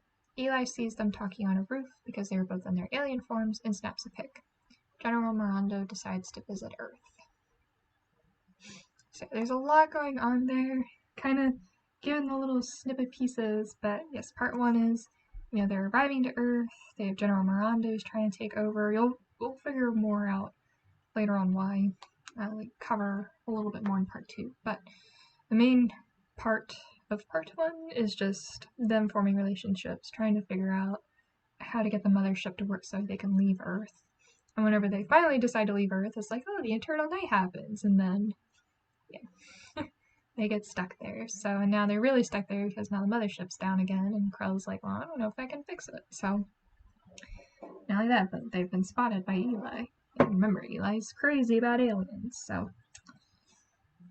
Alright, so then this takes us into Three Below Part 2, which came out in 2019. So this story also takes place 2 weeks later after the troll attack. And by this part, Jim, Claire, and the other trolls have already left Arcadia for New Jersey to get the Heartstone. So, during this scene, we see town is being repaired after the attack. Eli talks to Toby about a theory about aliens, especially the photos of Aja and Krell from their human to alien form. Meanwhile, Krell and Aja try to get the mothership back with Stuart's and Zadra's help. Aja wants to save Barbados, even though Krell and Zadra are against it. Zadra tells the royals they need to stay home. However, Aja and Steve go to find an old friend to help them. So Aja and Steve decide, we're going to go figure this out ourselves. Krell intervenes, and the two start changing back. However, Eli and Toby had followed the three and attempted to save Steve right as Aja and Krell turn into their alien forms. Before they can explain, they are attacked by a different bounty hunter. They find the ship and try to find out more information about the bounty hunter, even though the mothership is still rebooting. They find the bounty hunter's lair and start to fight. They also find that Barbados is kept captured on the moon. They destroy the bounty hunter. The mothership is fixed, and Krell watches as Barbados makes daily logs about the royals. So after all the fighting and all that, they finally get the mothership up to speed, and Barbados Vex was trying to do these little daily vlogs, vlogging with Vex and all this stuff. So, and I have to say, the music in the background is so good, so heart-wrenching just singing it. So together, Aja and Krell decide that they'll go free Barbados. Aja also watches for a bit. Oh wait, yeah. So they decide to go free Barbados, and it's also during this part too. Zadra's on Earth. Whenever the mother ship was trying to reboot, she accidentally ordered red boots, and Zadra's just when they finally arrive, Zadra's just I'm gonna keep these for inspection. But then you see her wear them, and it's yes, Queen, wear the red boots, wear them. So yeah. Alright. Next episode, Aja and Krell and Stuart use the spaceship to fly it to the moon. They have to fight bounty hunters, but they manage to escape. They managed to escape with Vex. I meant to put that in there. My bad. So they managed to get him out. The royals return and find out General Mirando has taken charge of the planet, but is headed to Earth for the royals. We also see that they're all now on summer vacation, in which Krell makes a video game where a dog, which is actually them in space, that shoots lasers from its bottom towards a fire hydrant, which is Mirando, and it's known as Dogfight. But it is to help the Arcadian spaceships out. You have to play the game, which can, as you're playing, you're actually flying like an Arcadian, a drone, millions and millions and millions of miles, thousands of galaxies away. They try to make it viral on Earth, and then they're able to fly around and attack Mirando's fleet. However, people lose sight of the game as Go-Go Sushi 2 comes out, and Eli is the last drone to fly around. However, just when they thought that they lost, they realized that the last shot that Eli had fired actually destroyed the ship. So, good job, Eli. There is some squabbling among the family members as Aja trains and fights, and Krell tries to get the mothership ready. Trollhunters. can never say his name, it's like Trollhunters arrives, someone who can use electricity and telephone wires. We also see Colonel Kurbitz, a commanding officer of the top secret alien hunting facility Area 49B. And something that, again, as I was watching, I was like, Tronos kind of reminded me of Livewire from Supergirl, like going through like electricity and like the telephone poles and stuff. Mothership still can't fly, so Krell says that they will be able to go home through a wormhole. Stargate fans, where you at? Aja and Krell have summer school, which turns out to be a trap. Zadra and Varvatos have to go get a part for the wormhole Krell wants to make. Aja and Krell are taken by Colonel Kurbitz, and they are taken out of Area 49B. Steve, Eli, Toby attempt to free them. Trollhunters tries to take the Royals, but they defeat him, and he gets captured by Kurbitz, who gets a video message from General Miranda. Aja requests Mothership on the destruction of the planet Voltar. During this time, Toby and Eli make a movie about aliens and want Krell to help film it. Stuart gets a visit from an ex-girlfriend. Steve and Aja gets a visit from his ex-girlfriend. Steve and Aja, Nana, and Barbados try to help the couple out by doing like a dance lesson. A meteor the size of Arcadia is set to land on Arcadia in a matter of days, and is being tracked towards Earth. The team has to work with Area 49B, making cannons to break up the asteroids. Aja tries to talk to Tronos, but it doesn't work out. So everyone starts making plans to say goodbye. We also get our very first LGBTQIA+ moment, where we saw two girls kissing. However, the meteor was then stopped by lasers being shot up at the asteroids and helped to break them up into smaller pieces. Yet teams destroy the cannons, and they manage to escape. Kurbitz finally meets General Miranda, and he gives her some Omen robots to help with the mission destroying Earth and the royal children. So at this point, General Miranda's on Earth. There was like this whole like, oh, the world's ending type of thing and stuff like that. So, okay, so now we are on episode 8, and I do need to warn folks, there's a lot of fart noises in this episode. So, right now Krell is working on a wormhole to get back to Arcadia, people from the planet and all this stuff. So he's trying to work on a wormhole and is attached to Luke, the alien dog. But Luke gets teleported away every time he passes gas, which is a lot. Aja goes to find Luke. It's kind of similar to like episode 1 where she's trying to find him, while Krell works on the wormhole some more. Toby and Eli try to recast Krell's part since he has not shown up to rehearsal. Aja and Luke teleported into Area 49B, where Aja sees General Miranda. She ends up fighting him briefly before Luke was able to teleport her back to their home. Krell sees she is upset, and she tells him that General Miranda is on Earth. Not only that, but by the next episode, General Miranda just shows up to their house and starts attacking. The shield holds up good until Qbert shows up with a new weapon, which breaks the shield. So they're trying to open up the wormhole to get the parents through, because General Miranda's after the royal cars is right at their doorstep. We'll send them through, but then the power cuts out, so they're not able to send it through. Zadra's trying to call Toby, like, hey, what's going on? I need your help. So Aja and Krell are trying to find ways so that way General Miranda can't get the hole. So when General and Varvatos start fighting, when Varvatos goes down, General Miranda decides to use machinery to find the royal cores, but then finds out they need Galen's core. The young royals enter machinery to find out what happened so they can save their parents. So that's where the lore is about to begin. But yes, there's like a headset type thing. General Miranda goes in, the royals go in. It's basically look, don't touch, don't alter any of the memories and stuff like that. So by the next episode, we enter like a memory space. Aja and Krell have to move quickly to figure out where Galen's core is at.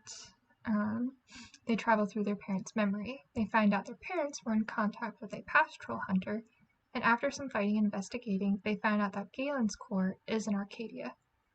It's a pretty cool scene, not gonna lie. Yeah. This was a pretty cool episode to watch. Aja learns a super cool battle move from her mother's memory. Meanwhile, Varvatos, Toby, Eli, and the two boys that were pretending to be Aja and Krell. I don't know those boys. I think it was two bots, my bad. Yeah, the two blank robots were pretending to be Aja and Krell, are taken by Area 49B, but they escape and manage to go back to Arcadia. Back at the mothership, General Miranda takes his leave, but the royal cars are fading. Mother uses the last bit of power to keep the royals alive. They mourn the loss of the mothership, but they keep moving forward. Stuart is excited to look for Galen's core. Oh, we also see Blinky and Jim in Troll Market. I mean, this is all Trollhunter related, as they relay that they saw Killenjar and Vendel, and he tells them to go to the Susskrier. The two are taken to Troll Market. Krell goes to the Deep to face his fears, which is losing Arcadia in the House of Taron. Krell then figures out that Earth is his home. Krell manages to face his fears, however other groups are fighting other bad trolls. General Miranda also arrives. The group jumps off a cliff, and they find a...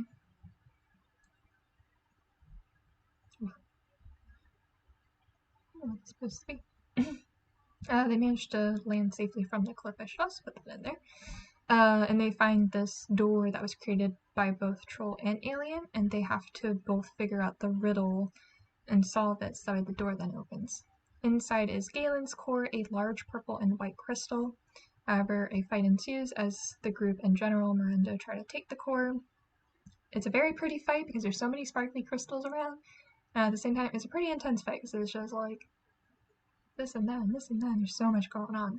But the fight does end, and the core and General Miranda escape. But now the universe is not safe. Once again.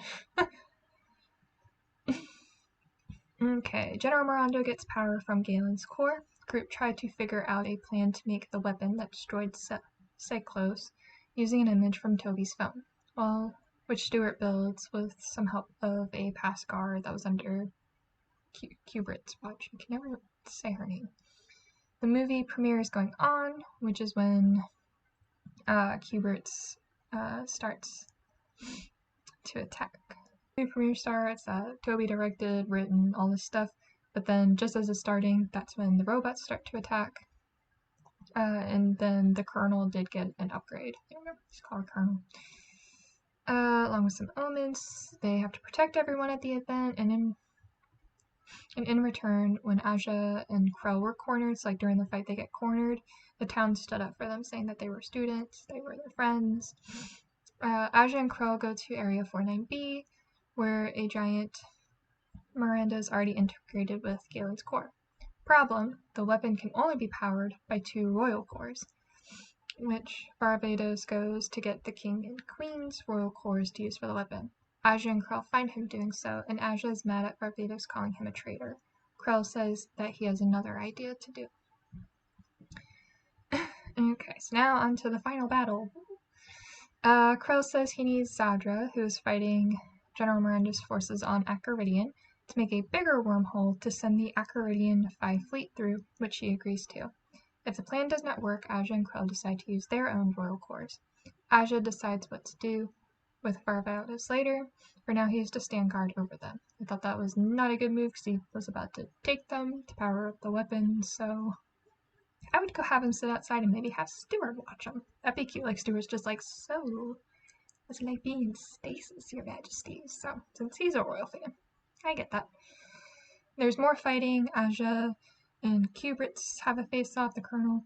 However, General Miranda shows up and Krell says backup is on the way. More fighting, with General Miranda delivering a powerful blow, leaving the fighters weakened. However, the King and Queen awaken and start to use their cores to power the cannons. It's a very intense, emotional scene. I'm going to try not to cry. So, yeah, Miranda is like super duper tall because of Galen's core. And, you know, they're trying to use the weapon of Cyclos to, like, defeat him. But they can't get close enough. They have the King and Queen, like, in, like, I guess the burrito truck.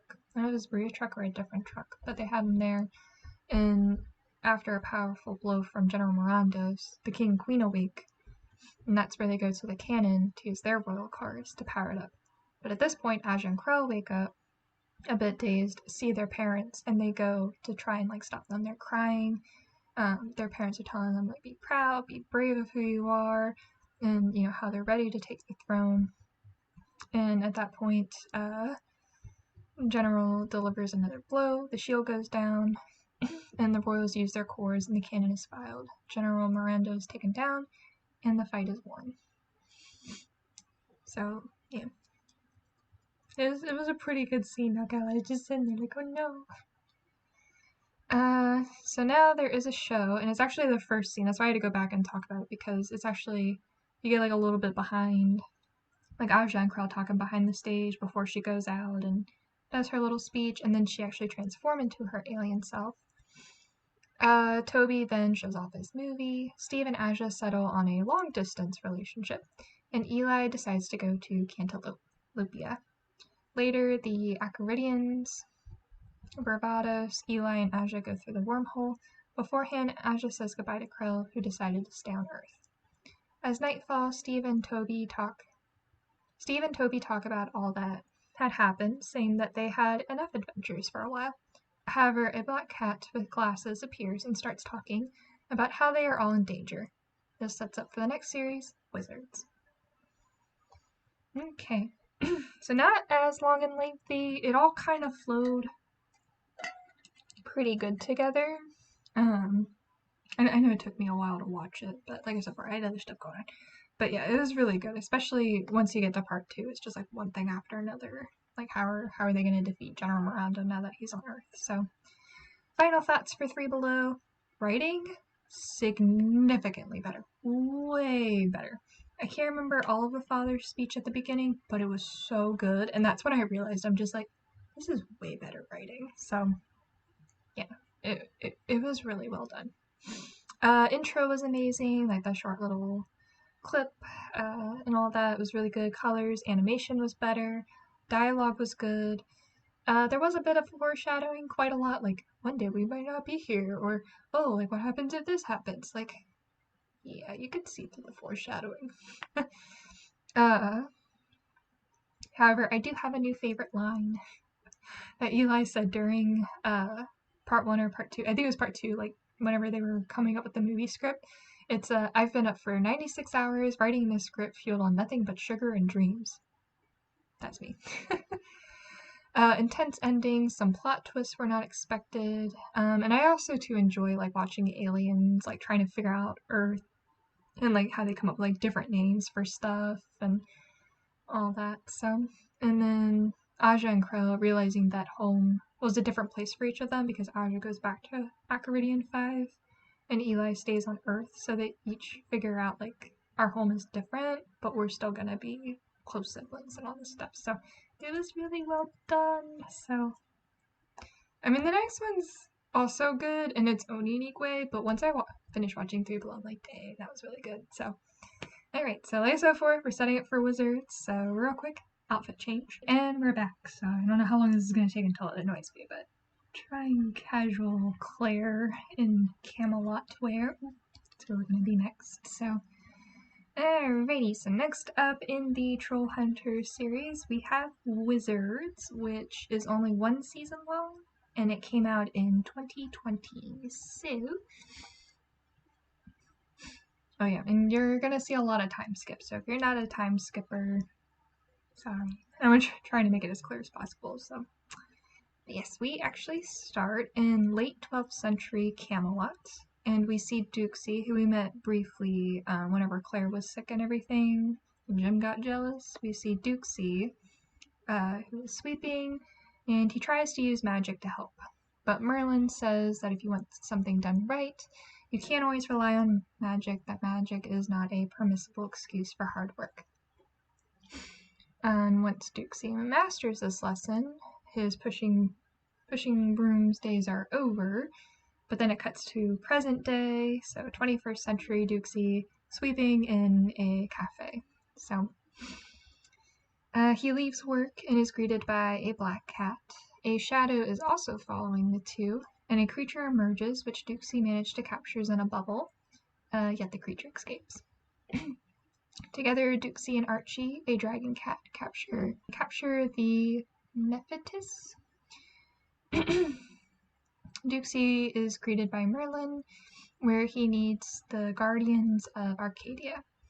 We see the first part again that happened towards the end of 3 Below, with Toby and Steve and Arg meeting the cat, who's Archie. They then follow Archie and they see Merlin, and Toby asks where Jim and Claire are. However, before they get a response, they have to get ready for a journey, and a monster also attacks the shop. They go onto a ship that can fly, and they escape, going to a flying castle in the sky, and Merlin says that is Camelot. The heart of Avalon keeps the castle flying. They land into a study. Duxie says it has been over 900 years since he was there. We also see that Nari is hiding. Nari will come into play later. Claire and Blinky arrive, but Jim is encased in a crystal. Blinky explains that a knight struck down Jim, leaving a shard near his heart, which will eventually pierce it if Merlin does not pull it out.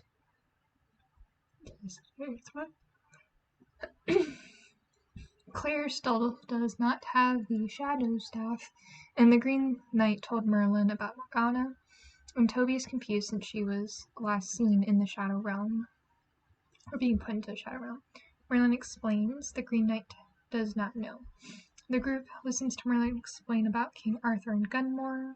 We get a little bit of more lore here about those two fighting. However, they then are under attack, and in the attack, a portal to the past opens up. Jim, Duxie, Claire, and Steve fall into it. Merlin destroys the other castle. Meanwhile, the group are encountered by Camelot knights, so they're transported back to the 12th century. Here we see Sir Lancelot, which Steve accidentally opens up the crystal, and Jim emerges. Knights are not happy to see trolls, as it is punishable by death. Arrive at Camelot, which is not flying, and Jim says my second favorite line in the whole series, "What are we doing at a Ren fair?" It's like, yeah, I guess it kind of is. Duxie explains that they went back in time, but the shard froze in time as well, so it's not piercing Jim's heart because it's frozen in time. We see Morgana, who is in support of trolls, while King Arthur says trolls are a threat. After a squabble, what? Jim taken to a dungeon where he meets another troll named Callista. Claire and Steve are recruited for the king's army, and Claire is recruited as Morgana's apprentice, and Steve is recruited into the king's army. Duxie says they can get the time map. Duxie puts past self to sleep. Merlin is trying to build an amulet. Lancelot and Steve train together. However, Claire learns that King Arthur is planning on killing the trolls. They then plan to free Jim from the dungeon. Escape plan underway. Claire manages to create a shadow with her hands so that it blocks the sun and the trolls escape to the forest, but Arthur thinks it is Morgana. Jim under the protection of Gunmar, yet Merlin finds out about Duxie's plan. So there is this time map that Duxie was trying to get, and after Merlin figures out that they're from the past, or they're from the future that came to the past and everything, that you can only see glimpses in the time loop, that everything's not detailed. Merlin's not happy as we see that King Arthur passed away. Have to go to war, and that alternate timelines might happen. Duxie then decides, what if we get King Arthur and Morgana to reconcile? Then the future would work out for the best, right? Just don't play with the timeline. Don't. We also see Killahead Bridge, and that's where the knights arrive too. See a tree and a memory of Arthur and Morgana and Gwen as children. It seems Arthur and Morgana start to reconcile, bonding over the woods in the memories. Yet when Morgana and Gwen went out one night, Gwen got hurt. Trolls appeared, there was a fight and a capture. Oh, no, wait, not during the flashback scene. So they're trying to reconcile, they're talking about the past, but then the trolls come and they start fighting the knights and the king and everything. Morgana has to find the trolls. Steve leads a group to troll area, but sets off trap. See Jim and Callista. The knights see Jim and Callista, but Steve manages to stop the arrow. Morgana arrives, but spares Jim, and Arthur also arrives. Arthur is not happy that Morgana helped the trolls. The two fight Morgana's group against King Arthur. Go from forest fight. So we go from the forest, everybody's fighting, to a cliff. And as they're all fighting, King Arthur slices Morgana's hand or arm off, somewhere in this area. And as she falls off cliff, she is carried off by the sea. King Arthur breaks the sword and screams. The group goes back. Morgana is gone and everyone feels like it's a failure. Callista and Jim are in bad shape. One hit by arrow and Jim with the shard. We then see Blinky arrive. I will also say too, even though it was all like fighting and all this stuff, I will say the art did get a bit better during Wizards, my opinion. But you know, the scene on the cliff, like you can tell like things are blended, things are like well animated, and like the lighting and stuff. It's way better. So it's like really intense scene, but pretty art. Alright, Jim and Callista are taken to the troll market called Dwaza, something. But are shunned as outsiders who always seem to bring trouble. Others go to the Lady of the Lake to figure out the time maps. Dean forms an alliance with the Lady of the Lake. Morgana brought back to life, she becomes Mother of Monsters with 3 Belrock, Nari, and Skrull, and other foes, and she gets new armor. Claire working on her shadow magic, she gets some encouragement. And sets out to try to find Jim. Morgana sees her spying. Claire and Archie start to leave the portal realm. So even though she doesn't have a staff, Claire's trying to figure out like how to open up with like her mind, her hand. She's trying to figure out like how can I do it without the staff. Because she's dead set on finding Jim, and she will tell you like every other sentence. Maybe trying to do an attempted cosplay Claire is not a good idea. I don't know. Let's see. Yeah, but Morgana's in the Shadow Realm, trying to figure it out. Have to find Morgana or help her to see when she will arrive at the castle. They have to fight within a battle royale hosted by King Arthur. Have to fight to see who will bring down Gunmar. So during this part, they also captured Gunmar and brought him to Camelot. And there's like this battle royale that whoever wins the battle royale gets to defeat Gunmar once and for all. However, that does not happen because during Claire's fight, sorcery is used, which is frowned upon in the Kingdom of Camelot. Claire about to be taken away, King was almost killed, a changeling appears, and then just chaos ensues.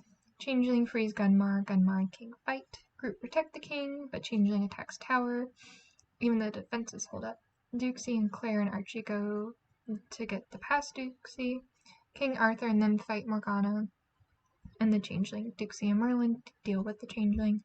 Morgana disappears, later on meets with Gunmar and promises the eternal night. Duxie suggests to King Arthur to go to the good trolls. Arg arrives at the troll market to destroy the trolls, and Jim tries to reason with him. And they all manage to stop Arg. There's a lot of fighting, a lot of action going on. Claire and the others arrive at the troll market. Purpose of trolls beforehand was miners. So something that I was always curious about was like, why are the trolls in Arcadia? Like, what's their purpose? What do they do when they're not trying to survive from all the mean trolls? And it's their miners. Hence all the pretty crystals and stuff they're trying to find. Rare jewels and all this stuff. So it is nice to finally hear that being said. A few years later, it's fine. King Arthur and good trolls strike a deal. Merlin makes the amulet. Blinky and Arg try to converse. Merlin tells Jim that the shard will end his life. The group don't go there. Yeah. Claire and Jim have a date outside where and they find out that Camelot is actually where Arcadia is about to be. So, I don't know much about lore and all that stuff, but yeah. Steve and Lancelin train the trolls for the battle ahead. Merlin and Duxie make the amulet. They talk about going home, with Jim being worried about his fate on the return home. As you know, shard is stopped. Because time is weird. But if he goes back, the shard's gonna pierce his heart. Upon returning, the amulet chooses Callista, but the trolls are not happy. Callista runs away. Jim and Claire go to find her. Lots of heroic talks, Destiny standing next to each other, and as they're all preparing for battle. Which next episode is the battle. Battle of Killhead Bridge. Merlin, Duxie, Morgana at the enemy's castle. They go to the enemy's castle. Major group at the bridge. Gunmar and Morgana fight. Some reconcile. But King Arthur was defeated by Belrock. Morgana teleports out, sees Merlin, Duxie, and blames them. They start to fight, and Duxie uses a guitar to fight. Merlin is able to seal Morgana away, or attempts to. Duxie finishes the spell, and she is sealed away. King Arthur unfortunately passes away. All hope is lost, but Callista comes in with a large army and summons the Trollhunter armor with the amulet. After a bit of fighting, Callista says her name is Dea, and she portals Gunmar away. And the fight is finally over. Camelot can now fly again. The three enemies are hiding. Nari says that she feels pain over what happened. The group say goodbye. It is revealed that once they go back, Jim will be impacted by the shard. Duxie, Jim, Steve, and Claire all travel back to their time. Episode 8. They all return to the 21st century.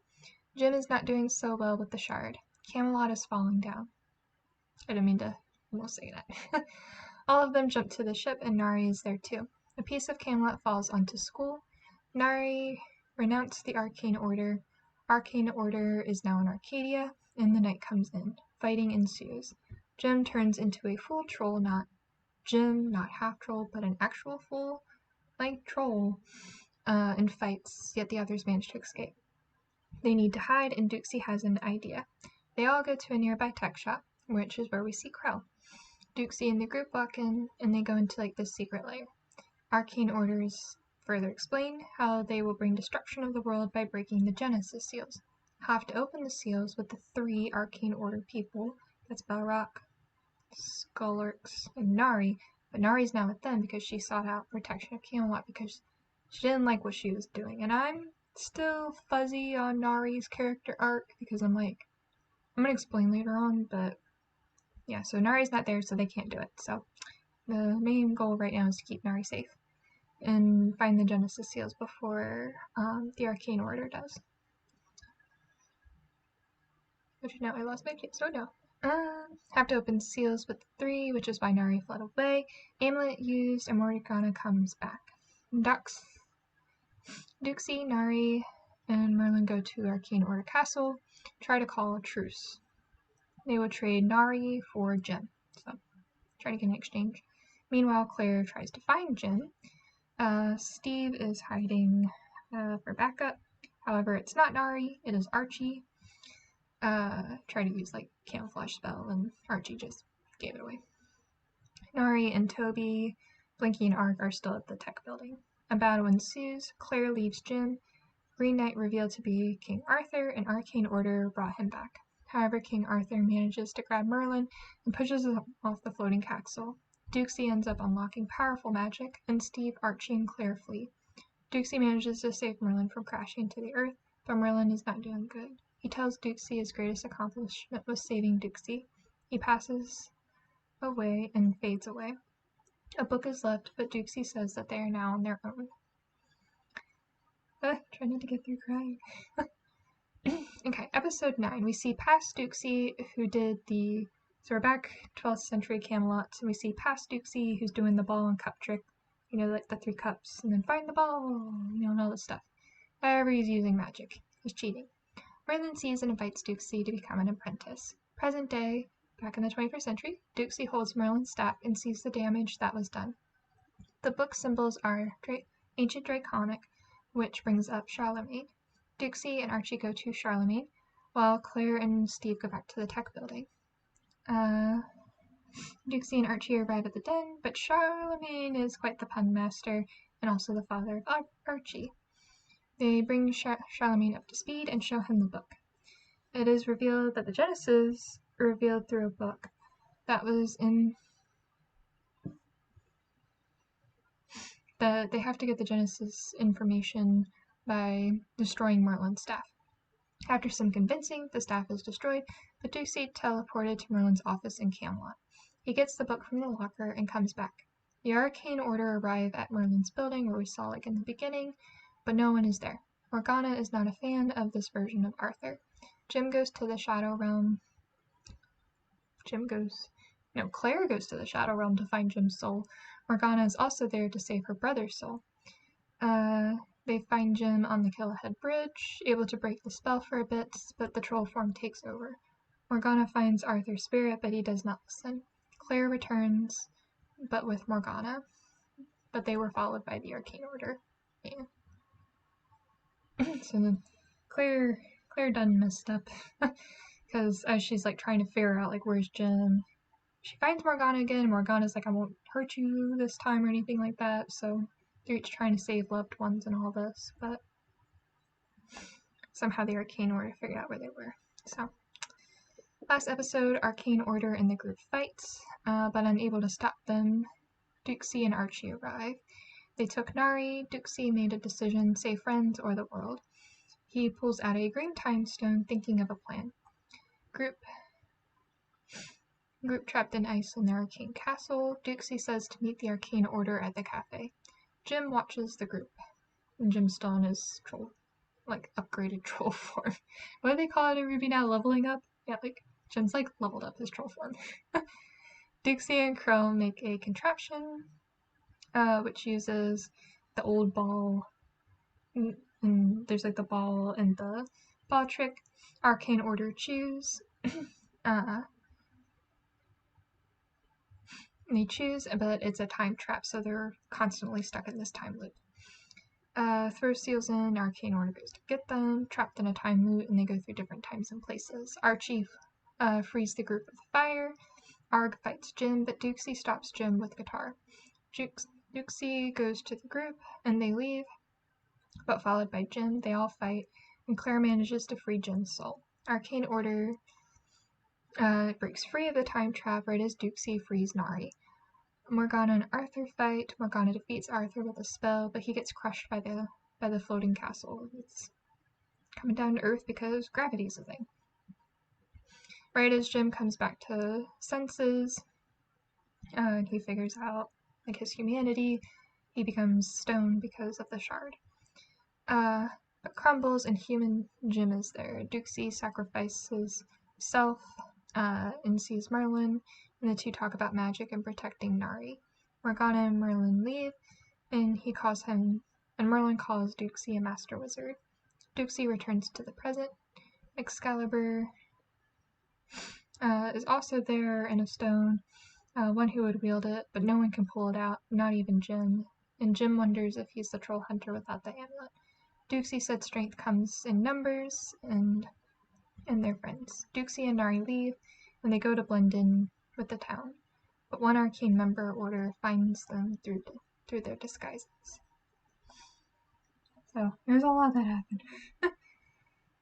Let's see. So, final thoughts. Felt rushed in some areas. I know I was kind of rushing through. It is only one season, and by then you kind of already know who's who. You're just figuring out, like, what happened in Camelot, what happened between King Arthur and the trolls, why are trolls, like, seen as, like, bad and all this stuff. So, and also, too, you do get a bit more lore about the amulet's power, and all this stuff. So, like I said before, art background, a bit more detailed, it's well blended, very beautiful. Episode 8 was the best. The best episode was episode 8. It was just, so good. It was just really intense fighting. That's when, Merlin passed away. You see Duxie just get infuriated and unleash this fuller power. It was really, really good. New drinking game. Take shots whenever Steve does something dumb or is in the background doing something dumb. It's like, why are you here?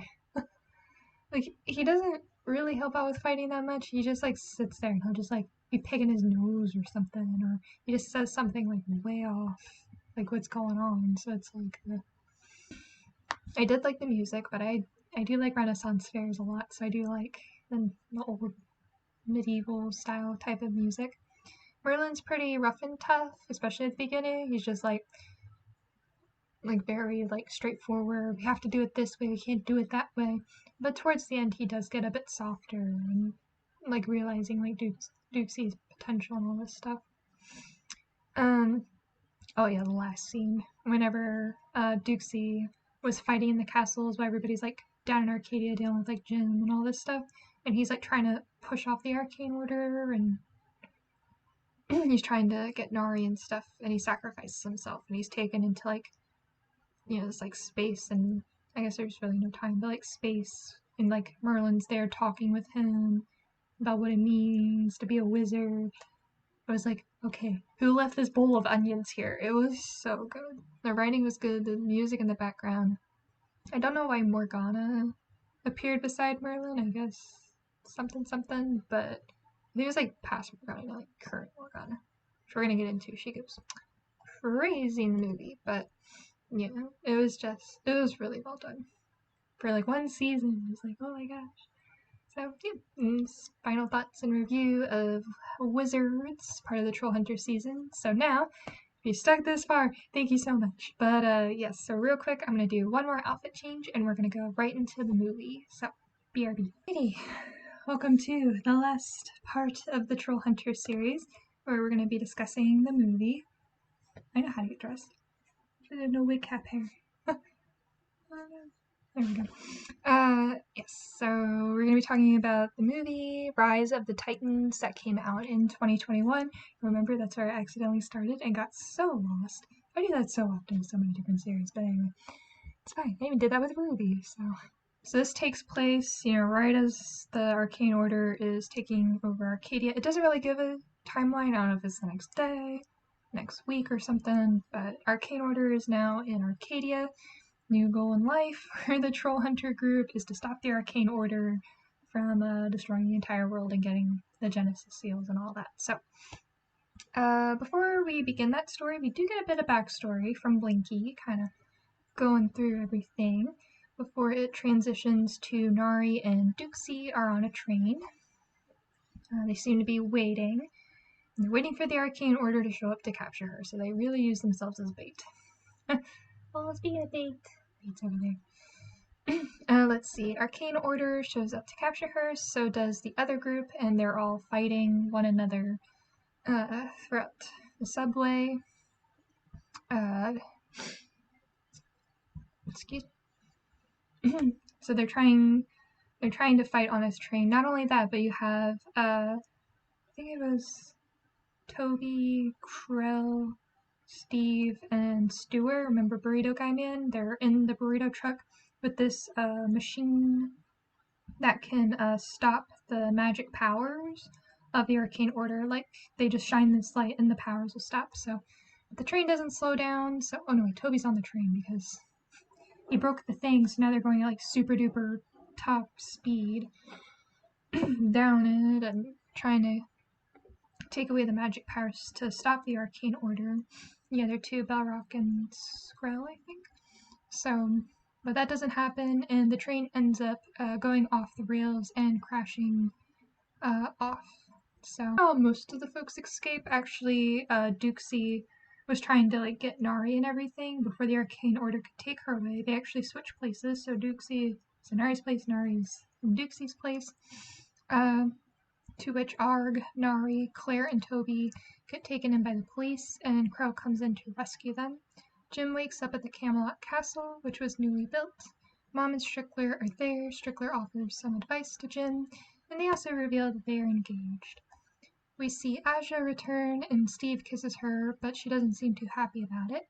Eli Pepperjack comes back and is changed. Like, talk about a glow.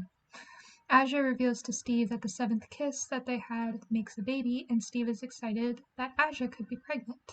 Krell scoffs and says that she isn't pregnant, but Steve is. Mazel tov, as Stuart said.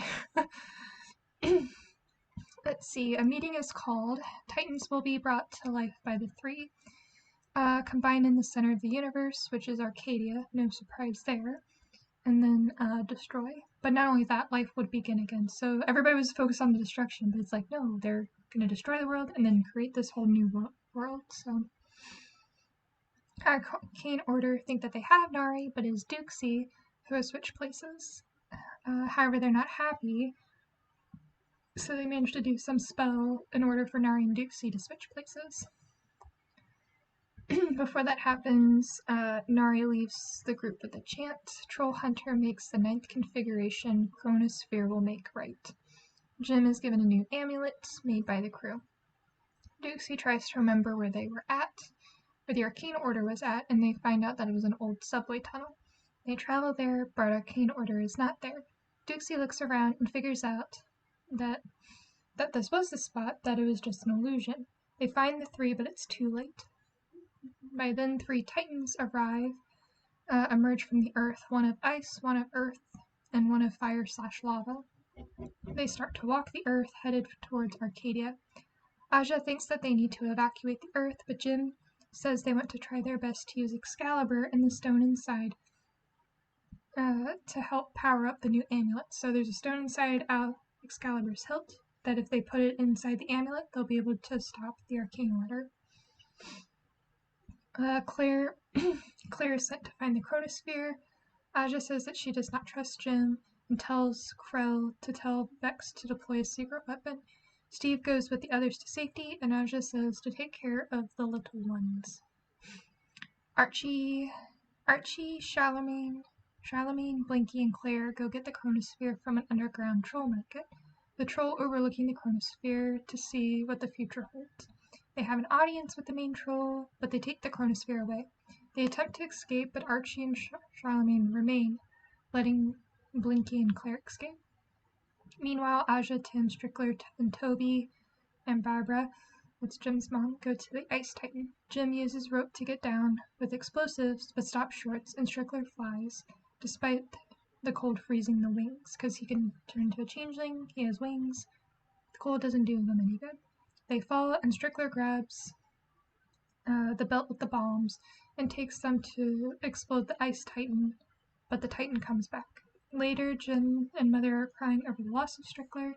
They meet the group in Hong Kong where the chronosphere was being held, and the secret weapon is a gun robot. It's like this powerful, like kids robot type of thing, who attempts to stop the Lava Titan. It does not work, but the group is reunited.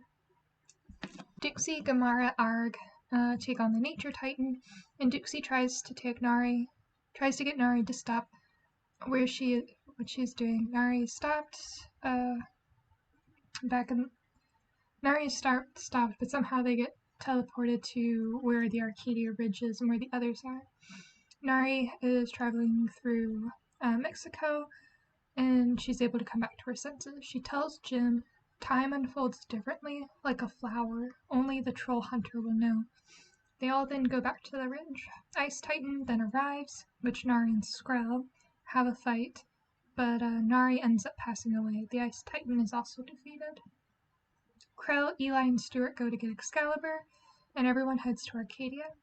Jim can't pull out the sword still. Aja says it's time to evacuate, but Lava Titan continues forward. A giant crystal emerges from underground, and this is a Heartstone. Jim figures out the configuration is the 9 of them.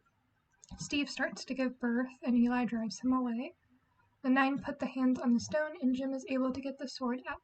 The fight begins, and Jim travels up the Lava Titan with the group to stop Bellrock, which is not an easy fight. The amulet is activated when Jim needs it most. Armor and sword. Jim fights Bellrock. Toby drives the taco burrito van to use the no magic machine close to Titan and activates the machine. And Jim is able to deliver the final blow. So they were finally able to use the fancy machine. Bellrock's weakened. Jim delivers final blow. Success. Back on the ground, people celebrate the birth of Steve and Aja's little ones. There are 7 in total. Jim finds out what Toby did, and Toby is barely alive. The two talk about their past adventures, and Toby ends up dying, saying he didn't think he became. He didn't think he became. That's something very prominent, like at the start of the Trollhunters series. Is not like, don't think, become. And it's said here and there. It's not as often. It's not like keep moving forward like the Ruby community would know. Like it's mentioned here and there, and especially in songs. But the theme of like become and stuff. So that's what Toby was mentioning. Let's see. Jim figures out the spell that Nari told him about. Time unfolds differently like a flower, and that he has to destroy the chronosphere, which he does, and a time stone comes out. Jim realizes he can go back in time, and they all say goodbye, hoping to meet in another time link. Jim activates the time stone. Jim wakes up to a time before he became the Trollhunter. He goes about his day, especially grateful to see Toby. He tries out for the school play, telling Toby to stop by the canal on his way home. Toby is riding past the canal, where he sees some stones. In the center is the amulet, which calls out Toby's name. And that's where it ends. it kind of wrapped up movie and just like fighting and all this stuff. But yeah, that's where it ends. So since 2021 to 2024, I've been trying to see if there's anything like coming out like Trollhunter wise. Haven't really seen anything. So I think that's where it might end. So movie notes real quick before we move on to final thoughts. They did decide to divide and conquer. So I kind of grouped everybody like group A, group B, group C, like all in my notes, but it's like it goes back and forth quite a bit. So as most movies and shows do. So they did divide and conquer. What I don't like was sometimes there'd be like this like really serious scene, really heroic moment, trying to get everybody's spirits lifted before a fight, and somebody would just ruin it with like a poop or a fart joke. It's like it happens here and there during the series, but I think it happened like once or twice during the movie, and I'm just like, no, no, yeah, you just get hit one of those, and it just kind of ruins the scene, just ruins the moment. It'd be better if it was like, if somebody else, like if Jim was the one giving the speech about like, hey, like we can't stand down, we can do this, like we're strong heroes, we're the ninth configuration, and if Toby's like, yeah, we're with you to the end, we were here with you from the beginning, or Claire like, yeah, we got this, and all this stuff, that's all a bit better than flatulence and all that stuff. So that's just my opinion. It did feel like I just finished like watching the entire like Futurama. It just felt like towards the end, it just felt like very Futurama to me. Again, just to me, just like how like it's like, oh, you can go back in time and start all over, and it's like Jim picked that. He picked going back because he couldn't live in a world without his best friend, so he had to go back in time and all that stuff. So yeah. I mean, I'm not crazy about the ending. I know I've seen a few things here and there, like online, folks like saying like it wasn't the best ending. Like, it could have been something different. I don't know. Like maybe some way to honor Toby. What would be a Toby thing? Like a burrito shop or something. Like, because he was always having burritos, or I don't know, something that he would enjoy. So, yeah, it just I see it, but I don't see it. I'm just like, okay, it makes sense. He wants to go back in time with his friends and family, and he even tries to like set up stuff, like because he knows what the other timeline like looks like and everything. But then we don't see like we don't go back and see Dukesy. Like where's Dukesy at? Where's Aja and Krell? Like where are they at? So it's just so at the same time, I'm kind of like, yeah, I don't like it. I don't know. It's give or take. So, alright, final thoughts. Notice bad guys show up sporadically throughout the show, mostly towards the end. So, yeah, towards the end of the episode, you'd see like the bad guys. I'm figuring out like most shows are like that. Might see a bad guy here or there. Like towards the end, you might see him because, final boss battle and all that. So, makes sense. And most likely the final battle at the end was where the action was. Nari character? Yes, Nari's character. I didn't understand. Gorgeous design, like, all that stuff.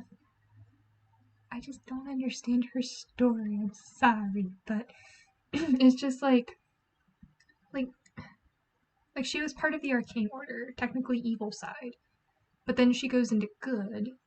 She renounced the Arcane Order, and this was like after the battle, like Killhead Bridge, like in Camelot in 12th century and all this stuff.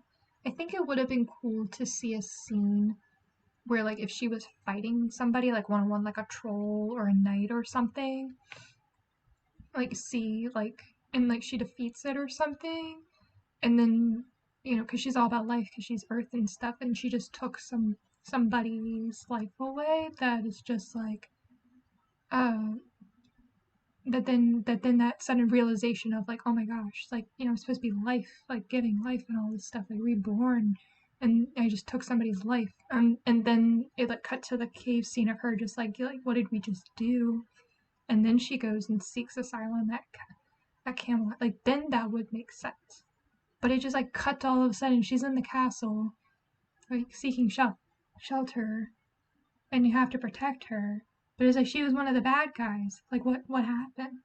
So I didn't really understand that. So it's just maybe I just like characters that have mental breakdowns. Like, just that sudden realization, like, what did I just do?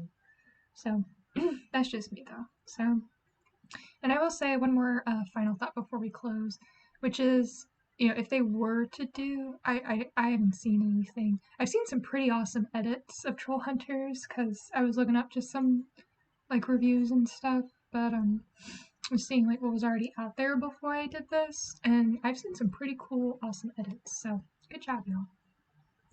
On the tickety tackities. So yeah, I personally would like to see like a mini series, like 8 to 10 episodes.